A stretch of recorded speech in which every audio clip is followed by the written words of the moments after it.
মাজারে গিয়া কিছু চাওয়া, এর কি কোনো দলিল আছে? রাসূলুল্লাহ এরকম করেছেন? সাহাবায়ে কেরাম এরকম করেছেন? আগরবাতি দেওয়া, মোমবাতি দেওয়া, চাদর দেওয়া, এগুলো রাসূলুল্লাহ করেছেন না সাহাবায়ে কেরাম করেছেন? এগুলি সব আন্দাজ এবং অনুমানের উপরে করা। একবার রাসূল করিম সাল্লাল্লাহু আলাইহি ওয়াসাল্লাম যাচ্ছিলেন পথ দিয়া, জঙ্গল থেকে একটা উট বেরিয়ে এসে হুজুরের পায়ের উপরে চুমা খাইলো, সেজদার মতোই করলো। সাহাবায়ে কেরাম বলেন, ইয়া রাসূলুল্লাহ, জঙ্গলে উটের কি খুশকিসমত, হুজুরের পায়ের উপরে চুমা খাইলো, মাথা লাগালো। হুজুর যদি অনুমতি দিতেন আপনার এই সেজদা দিয়ে আমরা ধন্য হতাম। নবীজি বলেন, খবরদার, এই পৃথিবীর কোন মানুষকে সেজদা দিতে পারে না।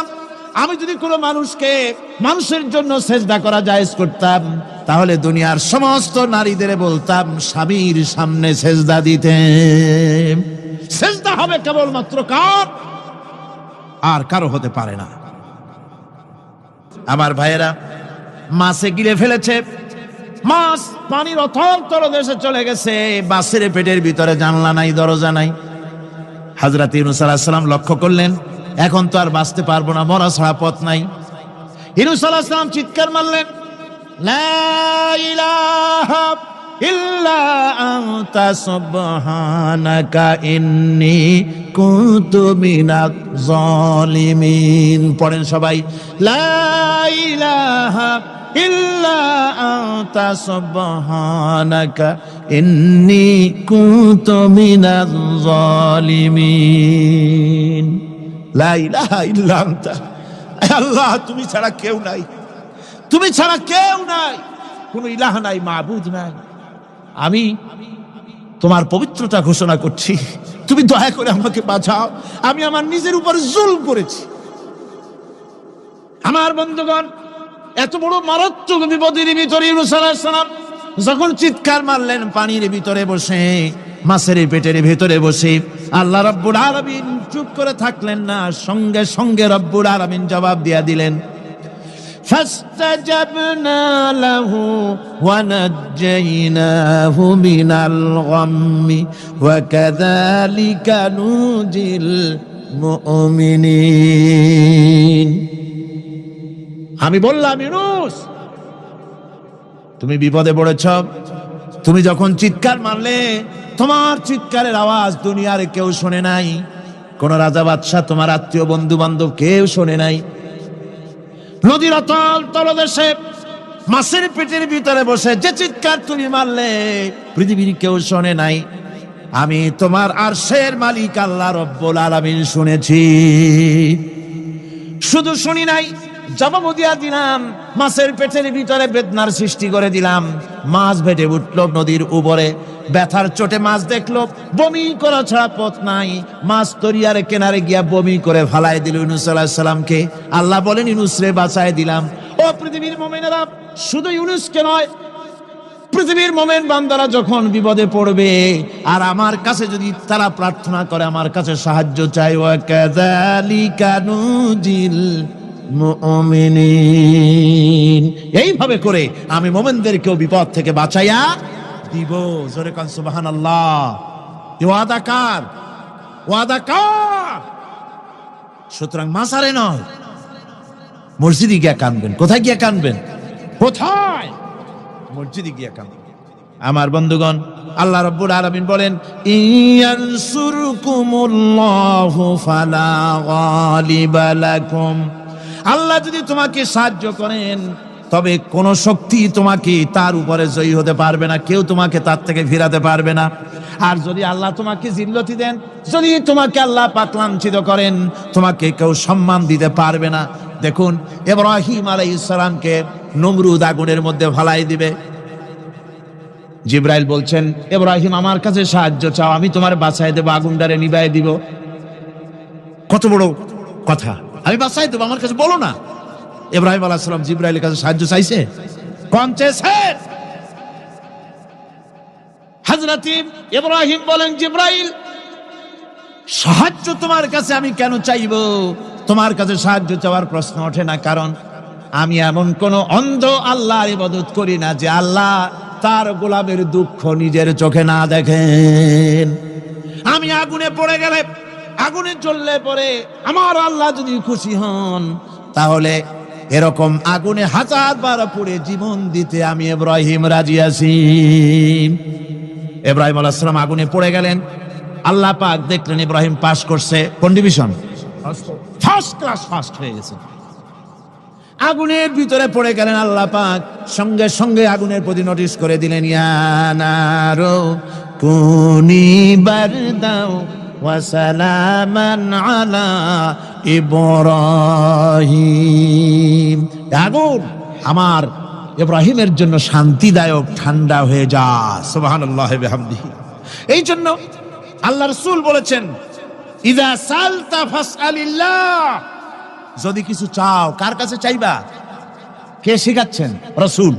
আল্লাহ রাসূল বলছেন, ইযা সালতা ফাসআলিল্লাহ, যদি কিছু চাও আল্লাহর কাছে চাও। ওয়া ইযা ইসতানতা ফাসতাইন বিল্লাহ, আর যদি কিছু চাইতে চাও, সাহায্য চাও, সাহায্য চাইবা আল্লাহর কাছে। কার কাছে? কোন মাজারে চাইবেন? কোন মাজারে চাইবেন? কোন কবরস্থানে চাইবেন? কারা কারা চাইবেন না হাত উঁচু করে দেখান। আল্লাহ পাক বলেন, আমি নূহকে তার কওমের জন্য অবতীর্ণ করেছি। নূহ আলাইহিস সালাম তার কওমকে ডেকে বলেছেন, হে আমার জাতি, হে আমার সম্প্রদায়, এক আল্লাহ ছাড়া তোমাদের কোনো ইলাহ নাই, তোমাদের কোনো মাবুদ নাই, উপাস্য নাই। এক আল্লাহর গোলামি করো, তার দাসত্ব করো। নূহ আলাইহিস সালাম এই দাওয়াত পেশ করেছে। হুদ আলাইহিস সালাম সম্পর্কে কোরআন বলছে, ওয়া ইলা আদিন আখাহুম হুদা قال يا قوم اعبدوا الله ما لكم من إله غيره। আমি আদ সম্প্রদায়ের কাছে তাদের ভাই হুদকে পাঠালাম এবং তিনি এসে তার সমাজের কাছে বললেন, ইয়া কওমে, হে আমার জাতি, হে আমার সম্প্রদায়, উবুদুল্লাহ, এক আল্লাহর গোলামি করো, তিনি ছাড়া তোমাদের কোনো ইলাহ নাই, কোনো আইনদাতা নাই, বিধানদাতা নাই, শাসনকর্তা নাই। সালেহ আলাইহিস সালাম সম্পর্কে আল্লাহ পাক বলেন, ওয়া ইলা সামুদ আখাহুম সালিহান قال يا قوم اعبدوا الله ما لكم من إله غيره। সালেহ আলাইহিস সালামকে তার জাতির কাছে, সামুদ জাতির কাছে তাদের ভাই সালেহকে পাঠালাম। তিনি জাতির কাছে গিয়ে বললেন, হে আমার জাতি, এক আল্লাহর গোলামি করো, তার দাসত্ব করো, তিনি ছাড়া তোমাদের কোনো ইলাহ নাই, আইনদাতা নাই, বিধানদাতা নাই। এভাবে শুআয়ব আলাইহিস সালামকে পাঠানো হলো মাদিয়ানবাসীদের জন্য এবং বলা হলো, তিনি এসে বললেন, হে আমার জাতি, এক আল্লাহ ছাড়া তোমাদের কোনো ইলাহ নাই। তো এই কথার দ্বারা আমরা কি বুঝলাম? সমস্ত নবীরাই আল্লাহর গোলামির দাওয়াত দিয়েছেন। কোন নবী বলেন নাই, ও আমার জাতি, তোমরা আমার গোলামি করো। কেউ বলেছেন? জোরে বলেন, কেউ বলেছেন? বলেননি। সমস্ত পয়গম্বরের, আম্বিয়া আলাইহিমুস সালাম সবাই বলেছেন, আল্লাহ পাকের গোলামি করো, তার আনুগত্য করো। আল্লাহ রাব্বুল আলামিন বলেন, প্রত্যেক জাতির নিকট আমি রাসূল প্রেরণ করেছি, কোন জাতি বাদ পড়ে নাই। ওয়ালাকাদ বা'সনা ফি কুল্লি উম্মাতির রাসূলা আনি ইবুদুল্লাহ ওয়াজতানিবুত তাগুত। আমি প্রত্যেক জাতির জন্য রাসূল প্রেরণ করেছি। সবাই এসে রাসূল পয়গম্বরের দাওয়াত দিয়েছেন, আনি ইবুদুল্লাহ, এক আল্লাহর গোলামি করো, এক আল্লাহর দাসত্ব করো, ওয়াজতানিবুত তাগুত, আর তাগুতকে বর্জন করো। তাগুতের অর্থ মনে আছে আপনাদের? তাগুত যাদের মনে নেই আবার শোনাই। তাগুত বলা হয় সেই শক্তিকে, যে শক্তি শুধু নিজেই আল্লাহর আইন অমান্য করে না, অন্যদেরকেও আল্লাহর আইন অমান্য করতে বাধ্য করে, সেই শক্তিকে বলা হয় তাগুত। আল্লাহ পাকের সমস্ত নবীরা বলেছেন, এক আল্লাহর গোলামি করো, তাগুতকে বর্জন করো। কোরআনে কারীম বলছে, ফামান ইয়াকফুর বিত্তাগুতি ওয়া ইউমিন বিল্লাহি ফাকাদ ইসতামসাকা বিল উরওয়াতিল উসকা লা ইনফিসামা লাহা ওয়াল্লাহু সামিউন আলিম। ফামান ইয়াকফুর বিত্তাগুত, যারা তাগুতকে অস্বীকার করেছে, ওয়া ইউমিন বিল্লাহ, এবং এক আল্লাহর উপরে বিশ্বাস স্থাপন করেছে, ফাকাদ ইসতামসাকা বিল উরওয়াতিল উসকা, তারা এমন এক মহান, এমন এক দৃঢ় অবলম্বন গ্রহণ করেছে যা তাকেই কোনো কিছুই তাকে ধ্বংস করতে পারবে না, বিচ্ছিন্ন করে দিতে পারবে না, ক্ষতিগ্রস্ত করতে পারবে না, বিপর্যস্ত করে দিতে পারবে না। এমন এক অবলম্বন সে গ্রহণ করেছে। তাগুতকে বর্জন করতে হবে এবং আল্লাহর উপর ঈমান আনতে হবে, আল্লাহর গোলামি করতে হবে। এই কথাই কোরআনে কারীমের মধ্যে আল্লাহ সুবহানাহু ওয়া তাআলা বারবার বলেছেন, গোলামি করতে হবে আল্লাহ পাকের। সমস্ত নবীরা বলেছেন ইয়া কওমি, নবীরা কি বলেছেন? হে আমার জাতি। এই দাওয়াত যখন আমাদের নবী দিলেন, বিশ্ব নবী যখন এই দাওয়াত দিলেন, আল্লাহ রাব্বুল আলামিন তার মুখ থেকে এই দাওয়াত যখন পেশ করালেন, তখন তিনি দাওয়াতটা এভাবে দিলেন, ইয়া কওমি বললেন না। হুজুর কি ইয়া কওমি বলেছেন? কখনো বলেন না। ইয়া কওমি আল্লাহ হুজুরের মুখ দিয়ে কথা বের করার নাই, যেহেতু হুজুর তো আঞ্চলিক নবী নন, হুজুর তো গোত্রভিত্তিক নবী নন, রাসূল করিম সাল্লাল্লাহু আলাইহি ওয়াসাল্লাম কোন ভাষাভিত্তিক নবী নন। রাসূল কি নবী? চিল্লায় কোন না। আল্লাহ পাক কোরআনে কারীমের মধ্যে বলেছেন, কুল ইয়া আইয়ুহান নাসু ইন্নী রাসূলুল্লাহি ইলাইকুম জামিআ। হে নবী আপনি বলুন, ও মানব সকল, ও পৃথিবীর মানব সকল, আমি আল্লাহর পক্ষ থেকে তোমাদের সকলের জন্য আমি নবী হয়ে এসেছি। সকলের জন্য আমি রাসূল। যেহেতু বিশ্ব নবী, সেহেতু তার মুখ থেকে আল্লাহ পাক ইয়া কওমি বের করেন নাই, ও আমার জাতি, তা না। আল্লাহ পাক তার মুখ থেকে ইবাদতের দাওয়াতটা এভাবে তিনি পেশ করালেন, ইয়া আইয়ুহান নাসু উবুদু রাব্বাকুমুল্লাযী খালাকাকুম ওয়াল্লাযীনা মিন ক্বাবলিকুম লাআল্লাকুম তাত্তাকুন। وَقَضَى رَبُّكَ أَلَّا تَعْبُدُوا إِلَّا إِيَّاهُ। তোমার রবের পক্ষ থেকে কথা চূড়ান্ত হয়েছে, এ ফয়সালা হয়ে গিয়েছে, সিদ্ধান্ত হয়ে গিয়েছে যে একমাত্র ইবাদত করতে হবে আল্লাহ পাকের। ইবাদত করতে হবে কার? আল্লাহ পাকের। এই ইবাদতের অর্থটা কি? এই ইবাদতের মানে কি? মানে হচ্ছে জীবনের সব জায়গায় গোলামিটা হবে কার? আল্লাহর গোলামি হবে, আল্লাহর আনুগত্য হবে, অর্থাৎ আল্লাহর হুকুম মাফিক জীবন চালাতে হবে। সেই ইবাদত আমরা মনে করেছি নামাজ হচ্ছে ইবাদত, রোজা হচ্ছে ইবাদত, যাকাত হচ্ছে ইবাদত, সদকা ফিতরা ইত্যাদি হতেছে ইবাদত, এগুলিকে ইবাদত মনে করেছি। কিন্তু মনে রাখতে হবে শুধু নামাজ, রোজা, হজ, যাকাত ইবাদত নয়। জীবনের মুসলমানদের সব কাজগুলি ইবাদতের মধ্যে হতে হবে, অর্থাৎ আল্লাহর হুকুম অনুযায়ী কাজ করলে তার নাম হবে ইবাদত। ব্যবসা করবেন, হুকুম মানবেন কার? জোরে কোন কার? জমিন চাষ করবেন, হুকুম মানবেন কার? আইন আদালত চালাবেন, কোর্ট কাছারি করবেন, আইন মানবেন কার? রাজনীতি করবেন, আইন মানবেন কার? সমাজনীতি চালাবেন, আইন মানবেন কার? জীবনের সব ক্ষেত্রে তার আইন মানতে হবে। আমরা এগুলিকে ইবাদত মনে করি না। আমাদের দেশের লোকেরা, এক শ্রেণীর লোকেরা এটাকে ইবাদত মনে করে না, ইবাদত মনে করে শুধুমাত্র নামাজ। আচ্ছা, নামাজ যদি শুধুমাত্র ইবাদত হয় তাহলে তার অর্থ কি দাঁড়াবে? তার অর্থ দাঁড়াবে এই যে 24 ঘন্টার ভিতরে নামাজ পড়তে সময় লাগে কতক্ষণ? কত? 5 ওয়াক্ত নামাজ পড়তে, উজু করে পবিত্র হয়ে জায় নামাজ বিছায়া 5 ওয়াক্ত নামাজ পড়তে খুব বেশির বেশি 1 ঘন্টাই লাগুক। জি, 1 ঘন্টা, 100 ঘন্টা।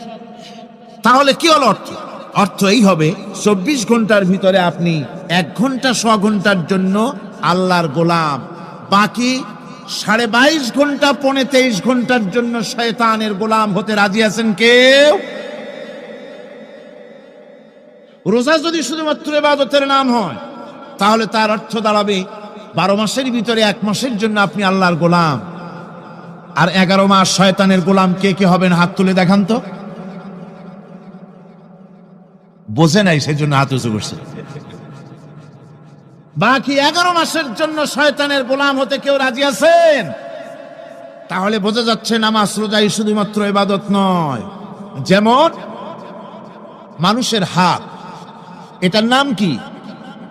এটার নাম কি? এটার নাম কি? এক একটা অঙ্গের এক একটা নাম। চোখ, নাক, মুখ, হাত, পা, এক একটার এক একটা নাম। তাহলে মানুষটা কই? সবটা মিলে মানুষ। সবটা মিলে কি হলো? মানুষ হলো। অনুরূপ ভাবে নামাজ শুধু ইবাদত নয়, রোজা শুধু ইবাদত নয়, এগুলি হচ্ছে ইবাদতের অঙ্গ, ইবাদতের পার্ট। নামাজ, রোজা, হজ, যাকাত, সাদকা, ফিতরা, মানুষের প্রতি ভালোবাসা, পরের উপকার করা, মা বাপকে মহব্বত করা, শ্রদ্ধা করা, ভালো কাজের আদেশ করা, অসৎ কাজের নিষেধ করা, এর সমস্ত কাজগুলো মিলিয়ে হচ্ছে ইবাদত। কথা বুঝতে পেরেছেন? এই অর্থে নামাজ পড়াও ইবাদত, নামাজ না পড়াও ইবাদত। রোজা রাখাও ইবাদত, রোজা না রাখাও। মনের মধ্যে চিন্তায় পড়ে গেছেন হয়তো এখন যে নামাজ পড়া তো ইবাদত বুঝলাম, না পড়া ইবাদত, এ আবার কোন ফতোয়া দিলেন? রোজা রাখা ইবাদত আবার না রাখা ইবাদত, এটা কেমন কথা বললেন? চিন্তা আসতে পারে। হ্যাঁ, কথা ঠিকই, নামাজ পড়া ইবাদত, না পড়াও ইবাদত। সর্বক্ষণ আপনি নামাজ পড়েন, জায়েজ আছে, কিন্তু 24 ঘন্টার ভিতরে 3টা সময় নামাজ পড়া হারাম। কোন কোন সময়? ঠিক সূর্য উদয় হওয়ার সময়, ঠিক সূর্য মাথার উপরে থাকার সময়, আর ঠিক অস্তগামী হওয়ার সময়। এই 3 সময় নামাজ পড়া সম্পূর্ণ নিষিদ্ধ। এই 3 সময় নামাজ না পড়াটাই ইবাদত। আল্লাহর হুকুম মানতেছেন, নিষেধ করা হয়েছে নামাজ পড়ো না, পড়বেন না। আবার রোজা রাখা, সারা বছর রোজা রাখেন, সওয়াব হবে, কিন্তু বছরের 2 ঈদের 5 দিন রোজা রাখাকে হারাম করা হয়েছে। এই সময় রোজা না রাখাটাই, তাহলে কি বোঝা গেল? বোঝা গেল এই জীবনের সমস্ত কাজগুলি আল্লাহর হুকুম মাফিক হওয়ার নামই। আপনি ব্যবসা করতে যাবেন, ওজনে যদি কম না দেন, খাদ্যে যদি ভেজাল না দেন, আর আপনি যদি সততাপূর্ণ ব্যবসা করেন, যতক্ষণ ব্যবসার ওই দোকানে বসে থাকবেন, ফ্যাক্টরিতে বসে থাকবেন, ততক্ষণ পর্যন্ত আপনার ইবাদত হবে। আপনি চাকরি করবেন, আপনি যে কোনো কাজ করেন না কেন, আল্লাহর হুকুম মাফিক যদি হয়, ইবাদত হয়ে যাবে। এই জন্য আল্লাহ রাব্বুল আলামিন ইবাদত করার জন্যই মানুষকে তৈরি করেছেন। মানুষের কাজ হলো আল্লাহর গোলামি করা, আল্লাহর হুকুম পালন করা। এই হুকুম পালন করতে গিয়ে আল্লাহ পাক হুকুম পালনের জন্য বলছেন, ওয়া'বুদুল্লাহা ওয়া লা তুশরিকু বিহি শাইআ। ওয়া'বুদুল্লাহ, আল্লাহর ইবাদত করো, আল্লাহর গোলামি করো, আর তার সাথে কোনো শরীক স্থাপন করো না। পৃথিবীর মধ্যে আমরা তো সুখ শান্তি চাই, দুনিয়ায় দুমুঠো খেতে চাই। 2 মুঠো যদি খেতে চাই, পড়তে চাই, পৃথিবীর মধ্যে যদি শান্তিতে থাকতে চাই, তাহলে ইবাদত করা লাগবে। ইবাদত করলেই খাবার পাওয়া যাবে। ইবাদত করলে কি পাওয়া যাবে? খাবার পাওয়া যাবে। আল্লাহ রাব্বুল আলামিন কোরআনে কারীমের মধ্যে বলেছেন, ফালইয়াবুদু রাব্ব হাযাল বাইত আল্লাযী আত'আমাহুম মিন জু'ইন ওয়া আমানাহুম মিন খাউফ। কুরাইশদেরকে বলছেন, ও কুরাইশরা, এই ঘরের মালিকের ইবাদত করো। কোন ঘর? কাবা ঘর। এই কাবা ঘরের মালিক কে? আল্লাহ। এই ঘরের মালিকের ইবাদত করো। কি হবে তাহলে? এই ঘরের মালিকের ইবাদত যদি করো, দাসত্ব যদি করো, আনুগত্য যদি করো, তার গোলামি যদি করো, তাহলে কি হবে? আল্লাযী আত'আমাহুম মিন জু', তিনি তোমাদের ক্ষুধার সময় খেতে দিবেন। সুবহানাল্লাহ। ক্ষুধার সময় খাবার পাবে। ওয়া আমানাহুম মিন খাউফ, আর যখন বিপদ আসবে, মুসিবত আসবে, সন্ত্রাস সৃষ্টি হবে, বিপদ মুসিবত আসবে, ভীতি আসবে, ভীতির সময় আমন আমান, নিরাপত্তা পয়দা করে দিবেন আল্লাহ সুবহানাহু ওয়া তাআলা এই ইবাদতের মাধ্যমে। সুতরাং আমার ইবাদত করো। আর যদি জান্নাতে যেতে চাও, কি বলেন, আমরা কি বেহেশতে যেতে চাই? আর যারা কথা কইলেন না, আমরা কি জান্নাতে যেতে চাই? অবশ্যই আল্লাহর জান্নাতে যেতে চাই। আল্লাহ পাক বলেন, আমার জান্নাতে যদি যেতে চাও তাহলে ইবাদত করা ছাড়া পথ নাই। ফাদখুলি ফি ইবাদি ওয়াদখুলি জান্নাতি, আমার বান্দার মধ্যে শামিল হও, আমার গোলামির মধ্যে শামিল হও, আমার ইবাদত করো জীবনের সকল ক্ষেত্রে, আমার গোলামির মধ্যে শামিল হও, আমার জান্নাতে চলে যাও। সুবহানাল্লাহ। আমার গোলাম হওয়া ছাড়া, আমার গোলামি করা ছাড়া জান্নাত পাওয়া যাবে না। আমার বন্ধুগণ, এবার আল্লাহ রাব্বুল আলামিন বলছেন, যদি আমার সঙ্গে দেখা করতে চাও, আল্লাহর সঙ্গে যদি কোনো বান্দা দেখা করতে চায়, আমরা আল্লাহরে দেখতে চাই কিনা, চাই কিনা আল্লাহকে দেখতে? আল্লাহ পাক বলছেন, আমারে যদি দেখতে চাও, ফামান কানা ইয়ারজু লিকা রাব্বিহি ফালইআমাল আমালান সালিহান ওয়ালা ইউশরিক বিইবাদাতি রাব্বিহি আহাদা। আমার সঙ্গে যদি দেখা করতে চাও, তোমাদের মধ্য থেকে কেউ যদি আমার সাথে দেখা করতে চায়, সে যেন ভালো কাজ করে, ভালো আমল করে, আর আমার ইবাদতের সঙ্গে কাউকে যেন শরীক না বানায়, তাহলেই আমার সঙ্গে কিয়ামতে দেখা হয়ে যাবে। জোরে বলেন সুবহানাল্লাহ। আল্লাহর সঙ্গে দেখা করতে হলে তার ইবাদত করতে হবে, গোলামি করতে হবে, এবং কাউকে শরীক স্থাপন করা যাবে না। এই গোলামি করতে হবে, ইবাদত করতে হবে কতদিন? আল্লাহ রাব্বুল আলামিন বলছেন, ওয়া'বুদ রাব্বাকা হাত্তা ইয়াতিয়াকাল ইয়াকিন। ইবাদত করো, গোলামি করো, যতক্ষণ পর্যন্ত নিশ্চিত সেই সময়টি এসে না যায়, তার মানে মৃত্যু পর্যন্ত আমার গোলামি করতে থাকো। মৃত্যু পর্যন্ত গোলামি হবে কার? আল্লাহ সুবহানাহু ওয়া তাআলা। সেই আল্লাহ পাকের গোলামি জীবনের সকল ক্ষেত্রে করতে হবে, মৃত্যু পর্যন্ত সব ক্ষেত্রে গোলামি হবে আল্লাহ। আল্লাহর গোলামি হচ্ছে আল্লাহ যা নিষেধ করেছেন তার থেকে ফিরতে হবে, আর যা আদেশ করেছেন সেগুলি মানতে হবে।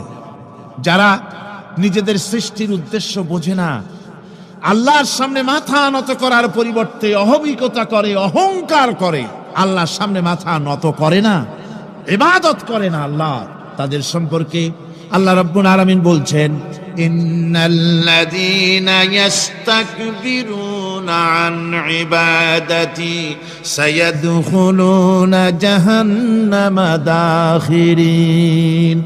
যারা আমি আল্লাহর সঙ্গে অহংকার করে, আমার ইবাদত করে না, আমার গোলামি করে না, আমার সামনে মাথা নত করে না, অহংকার অহমিকতা করে যারা জীবন চালায়, আমি কিয়ামতের দিন তাদেরকে লাঞ্ছিত করব আর জাহান্নামে পাঠাবো। যারা আল্লাহর গোলামি করবে না, আল্লাহর ইবাদত করবে না, অস্বীকার করবে আল্লাহর গোলামিকে, অহমিকতা করে চলবে, তাদের জায়গা হবে কোথায়? জাহান্নামের মধ্যে। সুতরাং মানুষের মর্যাদা বাড়ে আল্লাহর গোলামিতে। মর্যাদা বাড়ে কিসে? আল্লাহর গোলামিতে। গোলামি করলেই মর্যাদা বাড়বে।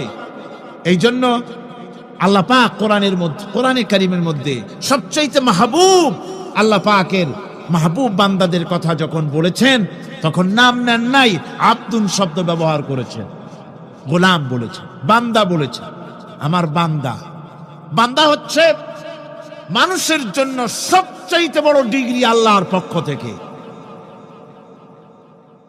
আলিম, ওলামা, পীর, বুজুর্গ, সাহাবী, পেগম্বর, নবী, রসুল, সবচাইতে বড় খিতাব হচ্ছে আব্দ। আল্লাহর গোলাম হওয়া, আল্লাহর প্রিয় ডাক হচ্ছে আব্দ। মানুষকে আল্লাহ যাকে সবচাইতে বেশি ভালোবাসেন, যাদেরকে বেশি ভালোবাসেন, তাদেরকে আব্দ বলেছেন। কি বলেছেন বলুন? আব্দ, বান্দা। আল্লাহ পাক এই পৃথিবীতে সবচাইতে বেশি ভালোবেসেছেন কাকে? মুহাম্মদুর রাসূলুল্লাহ সাল্লাল্লাহু আলাইহি ওয়াসাল্লাম। তাকে আল্লাহ পাক সবচাইতে বেশি ভালোবাসেন। এবার দেখুন আল্লাহ রাব্বুল আলামিন তার হাবিবকে কি নাম দিয়ে ডাকতেছেন? নাম নেন নাই, নবী এবং রাসূলও বলেন নাই।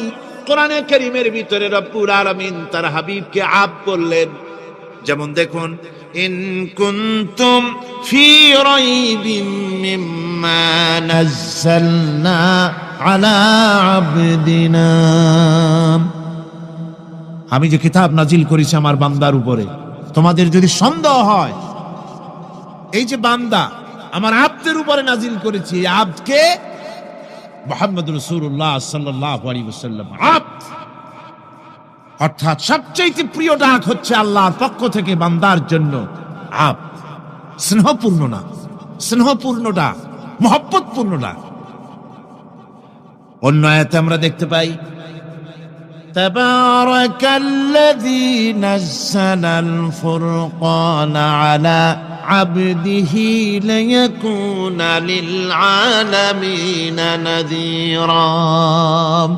অতীব বরকতপূর্ণ সেই মহান সত্তা যিনি তার বান্দার উপরে ফুরকান নাজিল করেছেন। হুজুরের নাম নেন নাই, রাসূল বলেন নাই, বলেছেন আব্দ। কি বলেছেন? আব্দ, আমার বান্দা। এরপরে আল্লাহ রাব্বুল আলামিন অন্য আয়াতে বলেছেন সুবহানাল্লাযী আসরা বিআবদিহি লাইলাম মিনাল মাসজিদিল হারামি ইলাল মাসজিদিল আকসা। সমস্ত দুর্বলতা অক্ষমতা থেকে মুক্ত সেই মহান সত্তা যিনি তার বান্দাকে রাতের একটি অংশে ইসরা করিয়েছিলেন। এখানে আব বলে আল্লাহ পাক বুঝিয়েছেন কার কথা? কার কথা বুঝালেন? রাসূল করিম সাল্লাল্লাহু আলাইহি ওয়াসাল্লামের কথা, তার কথাই বুঝালেন। তিনি হচ্ছেন আব। সুতরাং আবদিয়ত, গোলামি, আল্লাহর গোলামি হলো জীবনের সবচাইতে বড় কথা। আল্লাহর গোলাম হওয়ার চাইতে বড় আর কিছু নাই পৃথিবীতে। আমরা হচ্ছে আল্লাহর গোলাম। যারা বলেন আমরা কি? আমরা যে গোলাম, সে কথা বলতে মনে হয় কারো কারো একটু লজ্জা লাগে যে আমি চৌধুরী মানুষ বা অমুক একটা লোক, অমুক একজন সম্মানী লোক, গোলাম আমি, এটা বলা কি লজ্জার কথা। এরকম একটু মনে মনে কোনো অসুবিধা কারো হয় নাকি? জোরে কোন তো আমরা কি? কার গোলাম? সুবহানাল্লাহ, আল্লাহর গোলাম। আমরা এমন মহান সত্তার গোলাম, মহান সত্তার বান্দা, যার সমকক্ষ এই পৃথিবীতে কেউ নাই, আকাশেও কেউ নেই। প্রচন্ড ক্ষমতার মালিক এমন এক মহান সত্তার গোলাম আমরা। সুতরাং গোলামিটা করতে হবে সব ক্ষেত্রে। গোলামিটা হচ্ছে না আমাদের গোলামি হচ্ছে না। আমাদের জমিনে আমরা জমিন চাষ করি, আল্লাহর গোলামি সেখানে করি না। জমিন চাষ করতে গিয়ে, লাঙ্গল দিয়ে চাষ করতে গিয়ে পরের জমিনের আইল ঠেলে না, এমন এলাকা খুব কম আছে। অবশ্য চট্টগ্রামের কথা ভিন্ন, এখানে ঠেলাঠেলি করে না, এখানেও করে।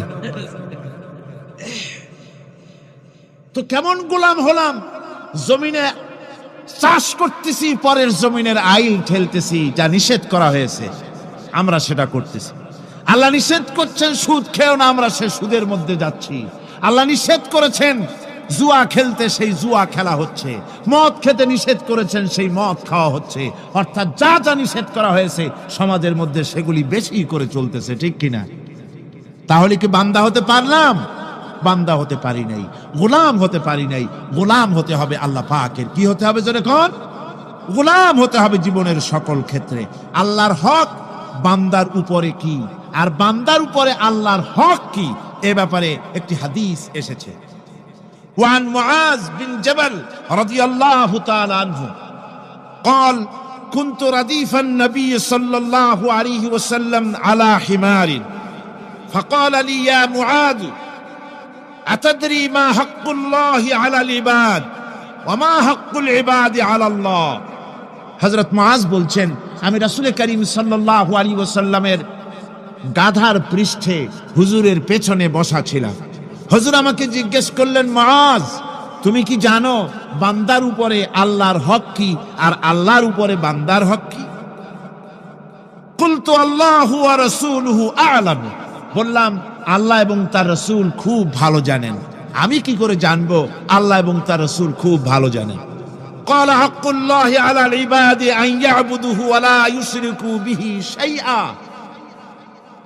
বান্দার হক হচ্ছে আল্লাহর উপরে এই যে বান্দা গোলামি করবে আল্লাহ, ইবাদত করবে আল্লাহ, আর আল্লাহর সাথে কাউকে শরীক স্থাপন করবে না।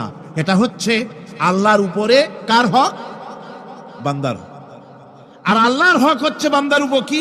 ওয়া হাক্কুল ইবাদি আলাল্লাহ আল্লা ইউআযযিবা মান লা ইউশরিকু বিহি শাইআ।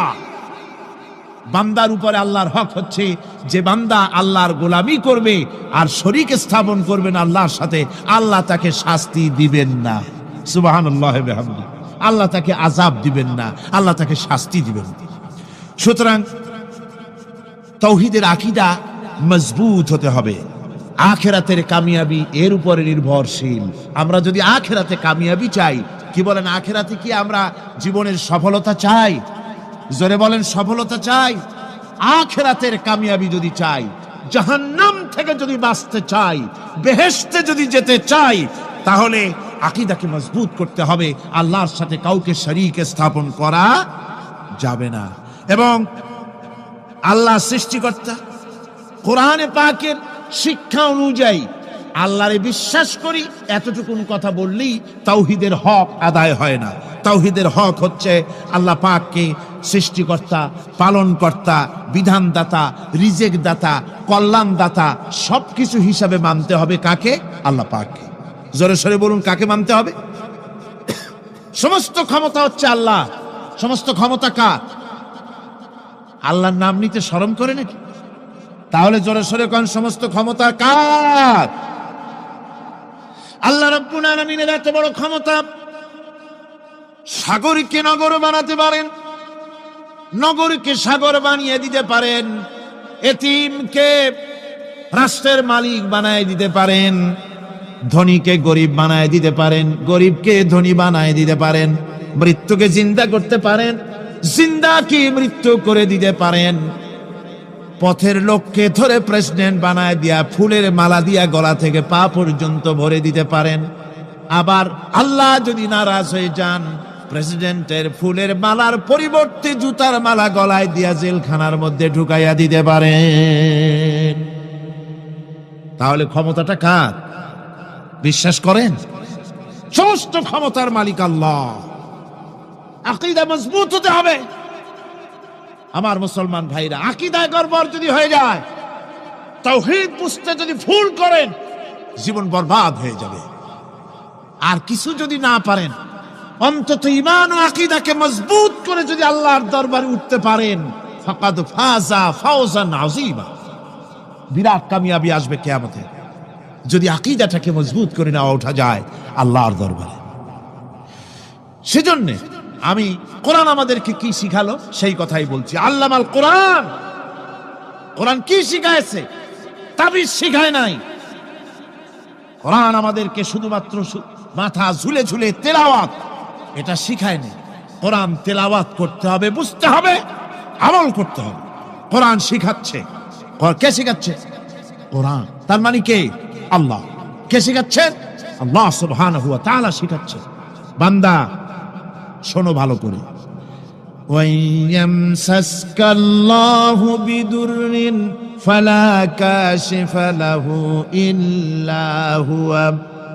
আল্লাহ যদি তোমার কোনো ক্ষতি সাধন করতে চান, তাহলে সেই ক্ষতি থেকে তোমাকে কেউ রক্ষা করতে পারবে না। এটা হবে ঈমান। এটা কি? এই ঈমান যদি মনের মধ্যে আসে, আপনি বিরাট শক্তিশালী বিপ্লবী শক্তিতে পরিণত হয়ে যাবেন। আপনার যদি ঈমান থাকে যে দুনিয়ার কোন গুলির উপরে, কোন বুলেটের উপরে যদি আমার নাম লেখা থাকে, সারা পৃথিবী ওই গুলিবিদ্ধ হওয়া থেকে আমাকে বাঁচাইতে পারবে না। আর কোন গুলির উপরে, কোন বুলেটের উপরে যদি আমার নাম লেখা না থাকে, তাহলে গোটা বিশ্ব একযোগে প্রচেষ্টা করেও আমাকে গুলিবিদ্ধ করতে, এটার নাম কি? ঈমান। তাই আল্লাহ বলছেন যে আমি যদি কারো ক্ষতি করি, তাহলে এই ক্ষতি থেকে তাহলে তাকে কেউ বাঁচাইতে। ওয়াইয়ামসাসকা বিখাইরিন ফাহুয়া আলা কুল্লি শাইইন কাদির।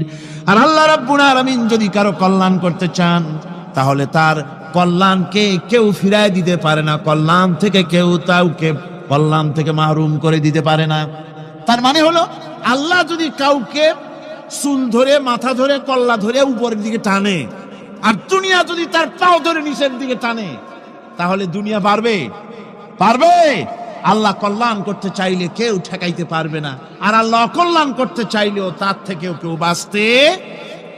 ওয়া হুয়াল কাহিরু ফাওকা ইবাদিহি ওয়া হুয়াল হাকীমুল খাবীর। তিনি তার বান্দাদের উপরে একচ্ছত্র আধিপত্য রাখেন, একচ্ছত্র ক্ষমতার অধিকারী তার বান্দার উপরে, সমস্ত জিনিসের উপরে তিনি ক্ষমতা রাখেন, তিনি মহান বিজ্ঞানময়।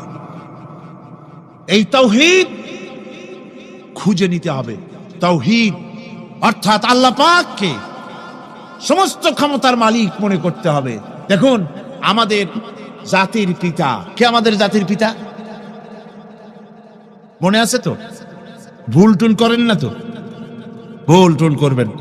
আমাদের জাতি আত্মভোলা, মাঝে মধ্যে ভুল টুল করে বসে, আন্দাজে ভান্দাজে একটা বানায় বসে। আসলে জাতির পিতা মুসলমানদের কে? ইব্রাহিম আলাইহিস সালাম তাওহীদকে খুঁজছেন। এই কোরআন শরীফ আল্লাহ পাক বলছেন তাওহীদ তালাশ করতেছেন। কে স্রষ্টা? সর্বোচ্চ ক্ষমতার মালিক কে? হযরত ইব্রাহিম আলাইহিস সালাম তার এই তাওহীদ খোঁজার, তাওহীদ অন্বেষণ কাহিনীটাকে রব্বুল আলামিন কোরআনে কারীমের ভিতরে জায়গা দিয়ে দিলেন দুনিয়ার মানুষকে বোঝাবার জন্য, শোনাবার জন্য। ফালাম্মা জান্না আলাইহিল লাইলু রাআ কাওকাবান ক্বালা হাযা রাব্বী। তিনি রব সন্ধান করছেন। কে আমার স্রষ্টা? সর্বোচ্চ ক্ষমতার মালিককে, আইনদাতাকে, বিধানদাতাকে, স্রষ্টাকে। কে তিনি? তাকে খুঁজছে। মনের ভিতরে ওই চিন্তা, মস্তিষ্কে এই চিন্তা। হঠাৎ করে রাত এলো, পশ্চিম গগনে সুন্দর এক তারকা উদিত হলো, সান্ধ্য তারা। সন্ধ্যার সময় যে তারাটা ওঠে সেটা ছোট না বড়? বড়। সেটা সারা রাত থাকে না অল্প সময় থাকে? অল্প সময় থাকে। শান্ত তারা দেখে ইব্রাহিম আলাইহিস সালাম বললেন, হাযা রাব্বী, পেয়ে গেছি আমার রব। এটাই আমার রব, এটাই হচ্ছে আমার স্রষ্টা, এটাই হচ্ছে সর্বময় ক্ষমতার মালিক। আল্লাহ পাক বলেন, ইব্রাহিম আলাইহিস সালাম তাকিয়ে থাকলেন। কিছুক্ষণ পরে এই তারকা যখন অস্তমিত হয়ে গেল, ইব্রাহিম আলাইহিস সালাম তখন বললেন, ফালাম্মা আফালা ক্বালা লা উহিব্বুল আফিলিন। যে জিনিস অস্তমিত হয়ে যায় তাকে আমি মহব্বত করি না, পছন্দ করি না, সে রব হতে পারে না। যে রব হবে তার আবার উদয়স্ত কিসের? কিছুক্ষণ পরে চন্দ্র উদিত হলো, চাঁদ দেখে ইব্রাহিম আলাইহিস সালাম বললেন, ফালাম্মা রাআল কমারা বাযিগান ক্বালা হাযা রাব্বী। চাঁদ দেখে বললেন, এটাই আমার রব, এটাই আমার স্রষ্টা, এটাই আমার বিধানদাতা। ফালাম্মা আফালা ক্বালা লাইন লাম ইয়াহদিনি রাব্বী লাআকুনান্না মিনাল কওমিদ দাল্লিন। চাঁদ যখন অস্তমিত হয়ে গেল, ইব্রাহিম আলাইহিস সালাম তখন বললেন, আমার প্রকৃত পক্ষের যিনি প্রভু, যিনি আমার রব, তিনি যদি আমারে সত্যিকারের পথ না দেখান তাহলে আমি গোমরাহ হয়ে যাব, গোমরাহদের পথভ্রষ্টের অন্তর্ভুক্ত হয়ে যেতে পারি। চিন্তা করতেছেন আমার রবকে। তারকা দেখলাম অস্তমিত হয়ে গেল, চাঁদ দেখলাম ডুবে গেল, তাহলে আমার রবকে। সকাল চলে যাওয়ার পর যখন দেখলেন পূর্ব দিগন্ত থেকে সূর্য উদিত হয়েছে ডগমগ করে, সূর্যকে দেখে তিনি বললেন, ফালাম্মা রাআশ শামসা বাযিগাতান ক্বালা হাযা রাব্বী হাযা আকবার। সূর্যকে দেখে বললেন, এটাই আমার রব, আর এটাই বড় রব। যেহেতু চাঁদের আলো ছিল স্নিগ্ধ, সূর্যের আলো অত্যন্ত প্রখর, চাঁদের দিকে তাকানো যেত, সূর্যের দিকে তাকানো যায় না। এটাই আমার রব এবং বড় রব। হযরত ইব্রাহিম আলাইহিস সালামের এই ভুলও ভেঙে গেল। সন্ধ্যার আগমনে সূর্য যখন অস্তমিত হয়ে গেল, ইব্রাহিম আলাইহিস সালাম তখন ঘোষণা করলেন, ফালাম্মা আফালাত ক্বালা ইয়া কওমি ইন্নী বারীউম মিম্মা তুশরিকুন। সূর্য অস্তমিত হয়ে গেলে পরে তিনি বললেন, ইয়া কওমি, ও আমার জাতি, তোমরা যে জিনিস দিয়ে শিরক করো আল্লাহ রাব্বুল আলামিনের সাথে, আমি তার থেকে সম্পূর্ণ মুক্ত, আমি তোমাদের অন্তর্ভুক্ত, মুশরিক নই। আমার রবকে আমি চিনে ফেলেছি, সুবহানাল্লাহ, আমার রবকে আমি চিনেছি। ইব্রাহিম আলাইহিস সালাম ঘোষণা করলেন, ইন্নী ওয়াজ্জাহাতু ওয়াজহিয়া লিল্লাযী ফাতারাস সামাওয়াতি ওয়াল আরদা হানিফা। জানেন আপনারা এটা? পড়েন, ইন্নী ওয়াজ্জাহাতু ওয়াজহিয়া লিল্লাযী ফাতারাস সামাওয়াতি ওয়াল আরদা হানিফা ওয়া মা আনা মিনাল মুশরিকিন। নিশ্চয়ই আমার এই মুখমণ্ডলকে ফিরাই দিলাম, দুনিয়ার সব দিক থেকে মুখ ফিরাইয়া আমার এই মুখ ফিরালাম সেদিকে, সেই স্রষ্টার দিকে যিনি আকাশ, জমিন, চন্দ্র, সূর্য, গ্রহ, নক্ষত্র, সৌররাজি, মানব মণ্ডলী সব কিছুকে যিনি সৃষ্টি করেছেন, আমি তার দিকে আমার মুখকে ফিরিয়ে দিলাম। তিনি ছাড়া কোনো রব নাই, প্রভু নাই, আর আমি মুশরিকদের অন্তর্ভুক্ত নহি। হযরত ইব্রাহিম আলাইহিস সালাম তাওহীদকে বুঝে ফেললেন, আল্লাহকে চিনে ফেললেন। আমার বন্ধুগণ, আজ মুসলমান হয়ে আমরা আল্লাহকে চিনতে পারি নাই, আল্লাহর ওয়াহদানিয়তকে আমরা বুঝতে পারি। এজরে কোন নাউযুবিল্লাহ। ভাস্কর্যের নাম করে মূর্তি তৈরি করা হচ্ছে বিভিন্ন জায়গায়, হচ্ছে না? আমার ভাইয়েরা, ভাস্কর্যের নাম করে, চেতনার নাম করে শহরে শহরে, বিশ্ববিদ্যালয়ের অঙ্গনে মূর্তি বানানো হতেছে, আর বলা হচ্ছে অমুক চেতনা, এটা অমুকের চেতনা, তমুকের চেতনা, এটা ভাস্কর্য বলা হতেছে। আসলে সমস্ত মূর্তি হতেছে মূর্তি। এই মূর্তিগুলি বিনাশ করার জন্যই আল্লাহর নবী এসেছিলেন। হুজুরকে প্রশ্ন করা হয়েছে, লিমা বইস্তা, কেন প্রেরিত হয়েছেন, দুনিয়ায় কেন এসেছেন? নবী বলেছেন, বইস্তু লিকাসরিল আসনাম, এসেছি পৃথিবীর বুকে মূর্তি বিনাশ করার জন্য। জোরে বলেন সুবহানাল্লাহ। মূর্তি ধ্বংস করার জন্য এসেছি। আল্লামা ইকবাল, বিশ্ব কবি, কবি সম্রাট আল্লামা ইকবাল বলছেন, বুত সেকন উঠে গয়ে বাকি জু রহে বুতগর হে, বুত সেকন উঠ গয়ে বাকি জু রহে বুতগর হে, था बिराहिम पिदर और पिसर आजर है। বুত সেকন উঠ গয়ে, যারা প্রতিমা ভাঙতে এসেছিল পৃথিবীতে তারা বিদায় হয়ে গিয়েছেন। আজকে যারা বেঁচে আছে তারা ইসলামের নামে, মুসলমানের নামে প্রতিমা তৈরি করছে, মূর্তি তৈরি করছে। থা বিরাহিম পিদার और পিসার আজর হয়। এক সময় ছিল এমন যখন আজরের ঘরে ইব্রাহিম পয়দা হয়েছে, আর আজ ইব্রাহিমের ঘরে আজর পয়দা হচ্ছে। বন্ধুগণ, আল্লাহর ইবাদত পরিপূর্ণভাবে আল্লাহর জন্যই হতে হবে। মূর্তির সাথে, মূর্তি তৈরি করার সংস্কৃতির সাথে মুসলমানদের কোনো সম্পর্ক থাকতে পারে না। জোরে বলেন, পারে? পারে না। বিশ্ববিদ্যালয়ের অঙ্গনে, রাস্তার মোড়ে মোড়ে চেতনার নাম করে মূর্তি যারা বানাচ্ছেন গায়ের জোরে, আল্লাহর কসম, আল্লাহর দরবারে উঠতে হবে একদিন, সেদিন মজা টের পাবে। কারে বলে চেতনা? মূল চেতনা তো সেদিন জাগ্রত হবে। কারে বলে চেতনা? মূল চেতনা তো সেদিন জাগ্রত হবে। আজকে তো আসল চেতনা আসে নাই, চেতনা হবে সেই দিন। চেতনা কারে কয়? আজকে তো আসল চেতনা আসে নাই, চেতনা হবে সেই দিন। চেতনা কারে কয়?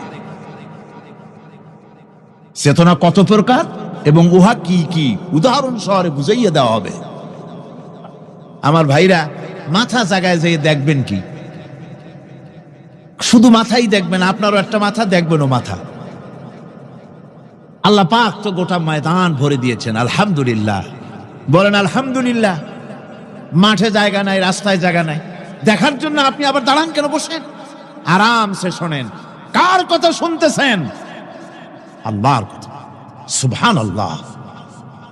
আমি প্রথম দিন বলেছিলাম, কোরআনের মাহফিলের চাইতে শ্রেষ্ঠ মাহফিল আল্লাহর আকাশের নিচে জমিনের উপরে আর নাই। হাদিস শরীফের ভিতরে এসেছে, এই মাহফিলে যখন আপনি আসতেছিলেন, হাজার হাজার ফেরেশতা আপনার পেছনে পেছনে এসেছে, আপনার আমল নামায় নেকি লিখেছে। রাসূলুল্লাহ বলছেন, বান্দারা যখন কোরআন শোনার জন্য, আল্লাহর জিকিরের জন্য, কোরআনের জন্য যখন বসে যায়, আল্লাহর রহমতের ফেরেশতারা মাহফিলের চতুর্দিকে তারা ঘিরে দাঁড়িয়ে যায় আকাশ পর্যন্ত।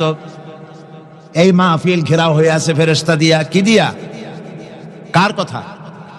আল্লাহ রাসূলের।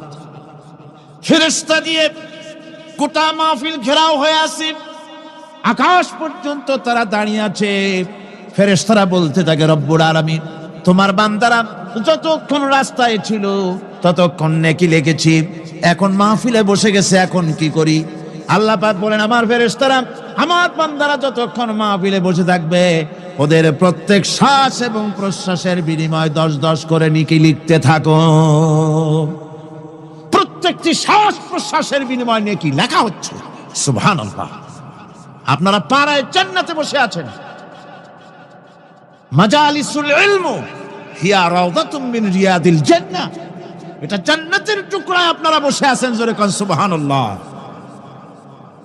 কারো বাপের কথা বলা হচ্ছে না, কার্ল মার্কসের কথা নয়, লেনিনের কথা নয়, পৃথিবীর কোন মানুষের কথা নয়, কথা হচ্ছে আমার আল্লাহর কথা। কার কথা? আর হচ্ছে তার হাবিব বিশ্বনবী জনাব মুহাম্মদ রাসূলুল্লাহ সাল্লাল্লাহু আলাইহি ওয়াসাল্লামের কথা। আমার ভাইয়েরা, সুতরাং তাওহীদ, তাওহীদ, তাওহীদকে বুঝতে হবে, বিশ্বাস করতে হবে, তাওহীদের উপরে জীবন গড়তে হবে। তাওহীদ হচ্ছে বিশ্ব মানবতার জন্য ঐক্যের প্রতীক। তাওহীদই পারে বিশ্ব মানবতাকে ঐক্যবদ্ধ করতে, আর কোনো জিনিসই পারে না। আমার ভাইরা, কোরআনে কারীম বলছে, কুল ইয়া আহলাল কিতাবি তাআলাউ ইলা কালিমাতিন সাওয়াইম বাইনানা ওয়া বাইনাকুম আল্লা না'বুদা ইল্লাল্লাহ। ঐক্যের কথা, বিশ্বব্যাপী মানব মণ্ডলীর ঐক্যের কথা, ইউনিটির কথা, স্বাধীনতার গ্যারান্টির কথা, মানবতার কথা, মানুষকে বেঁচে থাকার কথা। হে নবী বলুন, হে আহলে কিতাবেরা, এসো তোমরা আর আমরা এমন একটা কথায় ঐক্যবদ্ধ হই যা তোমাদের জন্য আর আমাদের জন্য সমভাবে প্রযোজ্য। কথাটা কি? কথাটা হচ্ছে আল্লাহ না'বুদা ইল্লাল্লাহ, আল্লাহ ছাড়া কারো গোলামি করব না, আল্লাহ ছাড়া কারো গোলামি করব না। এটা মানো।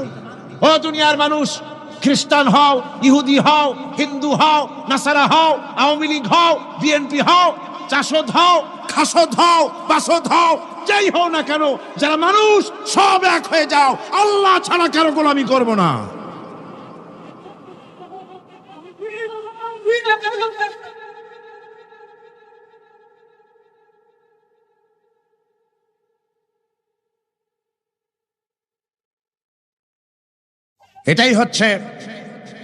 এটাই হচ্ছে আল্লাহ পাকের পক্ষ থেকে গোটা বিশ্ব মানবতার ঐক্যের বাণী, বিশ্ব মানবতার ঐক্যের কথা। আল্লাহ না'বুদা ইল্লাল্লাহ, আল্লাহ ছাড়া কারো গোলামি করব না। এ কথা মানতে কারো অসুবিধা আছে? তিনি স্রষ্টা। বলা হচ্ছে না যে আমেরিকাকে সুপার পাওয়ার মানো, ব্রিটেনকে সুপার পাওয়ার মানো, চায়না ফ্রান্সকে সুপার পাওয়ার মানো। কিসের সুপার পাওয়ার? কোন সুপার পাওয়ার মানি না। একমাত্র সুপার পাওয়ার আল্লাহ সুবহানাহু ওয়া তাআলা।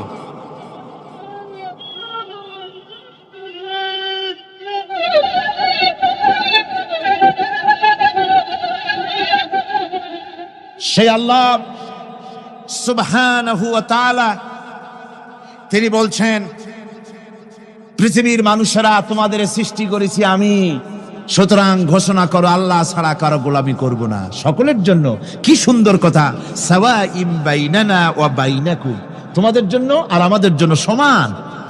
তোমরাও আল্লাহরে মানো, আমরাও আল্লাহরে মানি, সুতরাং আল্লাহর গোলামি করতে অসুবিধা কোথায়?